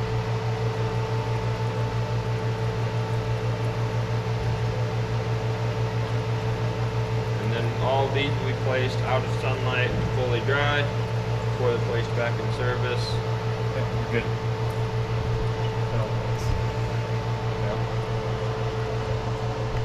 Didn't say that. Alright. Okay. Paper.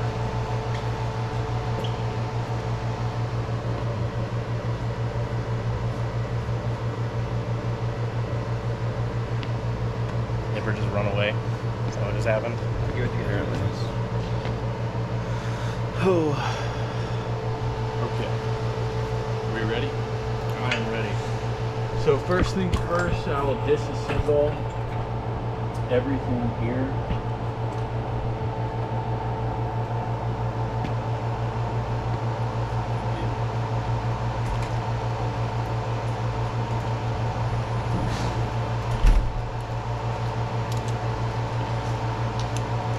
Take the bottle out.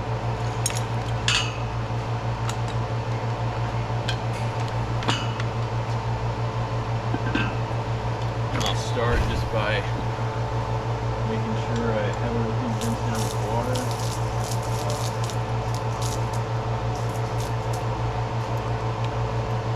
Get my bottle.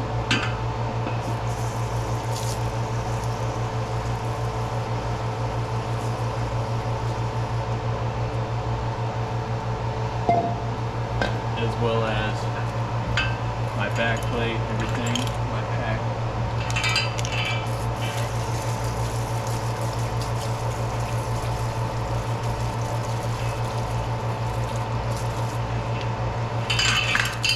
Loose down the straps.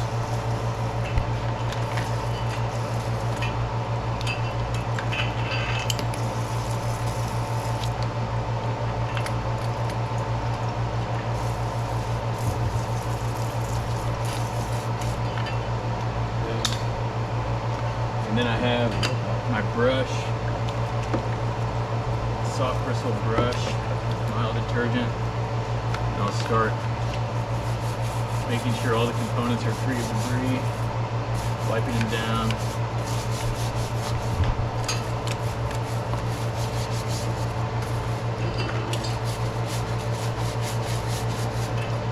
Scrub down all the straps.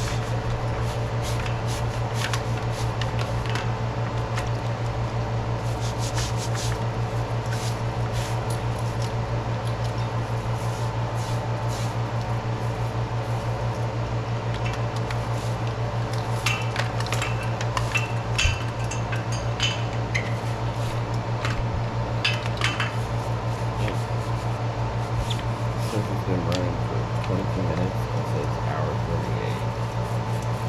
So does that mean we have 22 minutes saved? Scrub down all the tubing.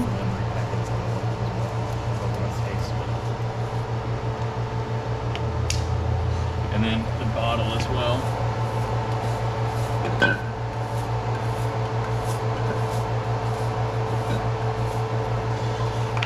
And then for all this to dry, I'll let it dry, air dry out of the sun before I put it back together to make sure that way it's good to go for when it puts back in service. The mask.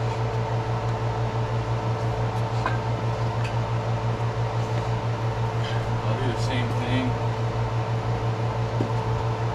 Rinse it down with water first.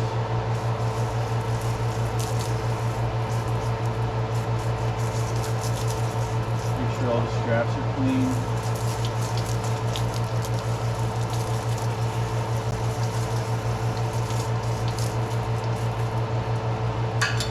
And then I have a cleaner specifically made for the SCBA. I'll make sure cover everything in.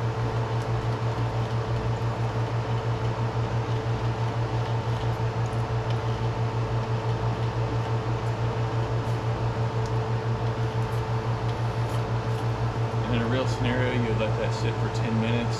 We won't do that here. So I'll rinse it off again with water.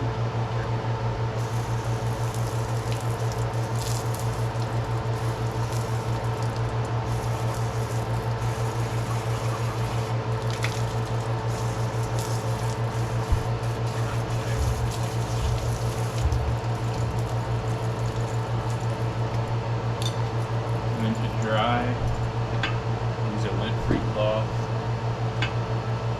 And then also give it time to air dry. Since yours is soaked, I'm just gonna use yours.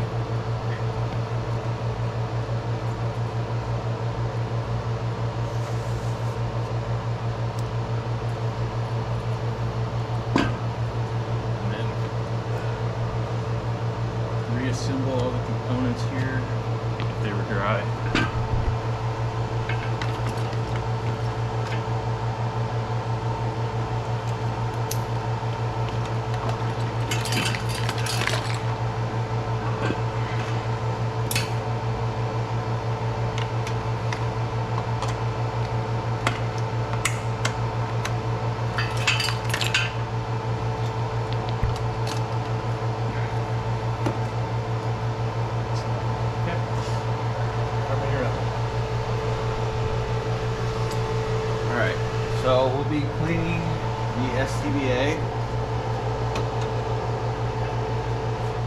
and SCBA mask as well.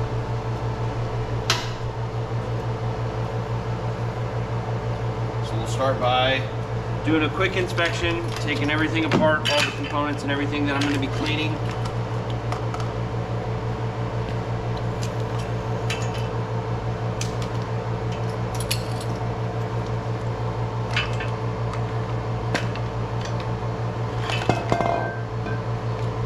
So, we're just gonna check everything, spray it down, use a manufacturer approved mild detergent and water, scrub everything.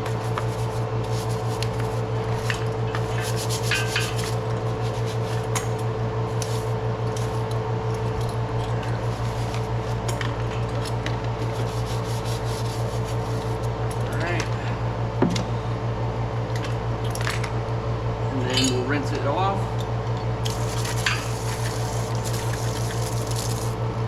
We'll do the same for the bottle.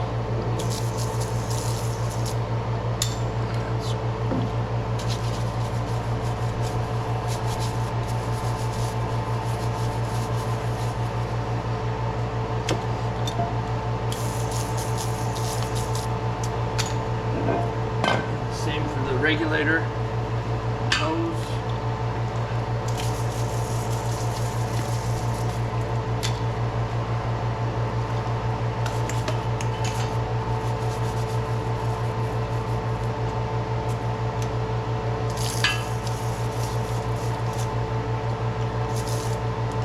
Let that sit out to dry.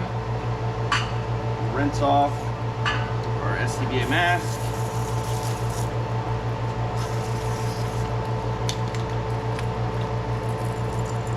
Then we'll use the manufacturer approved cleaner. Let that set on there. And then we'll rinse it off.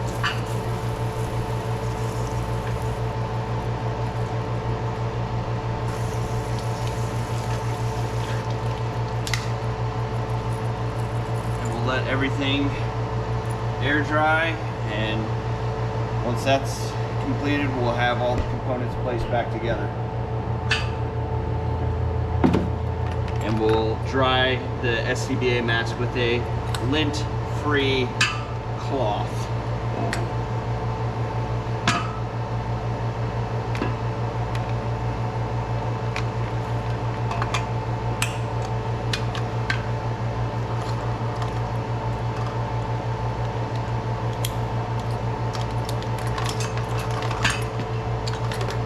Ready, state.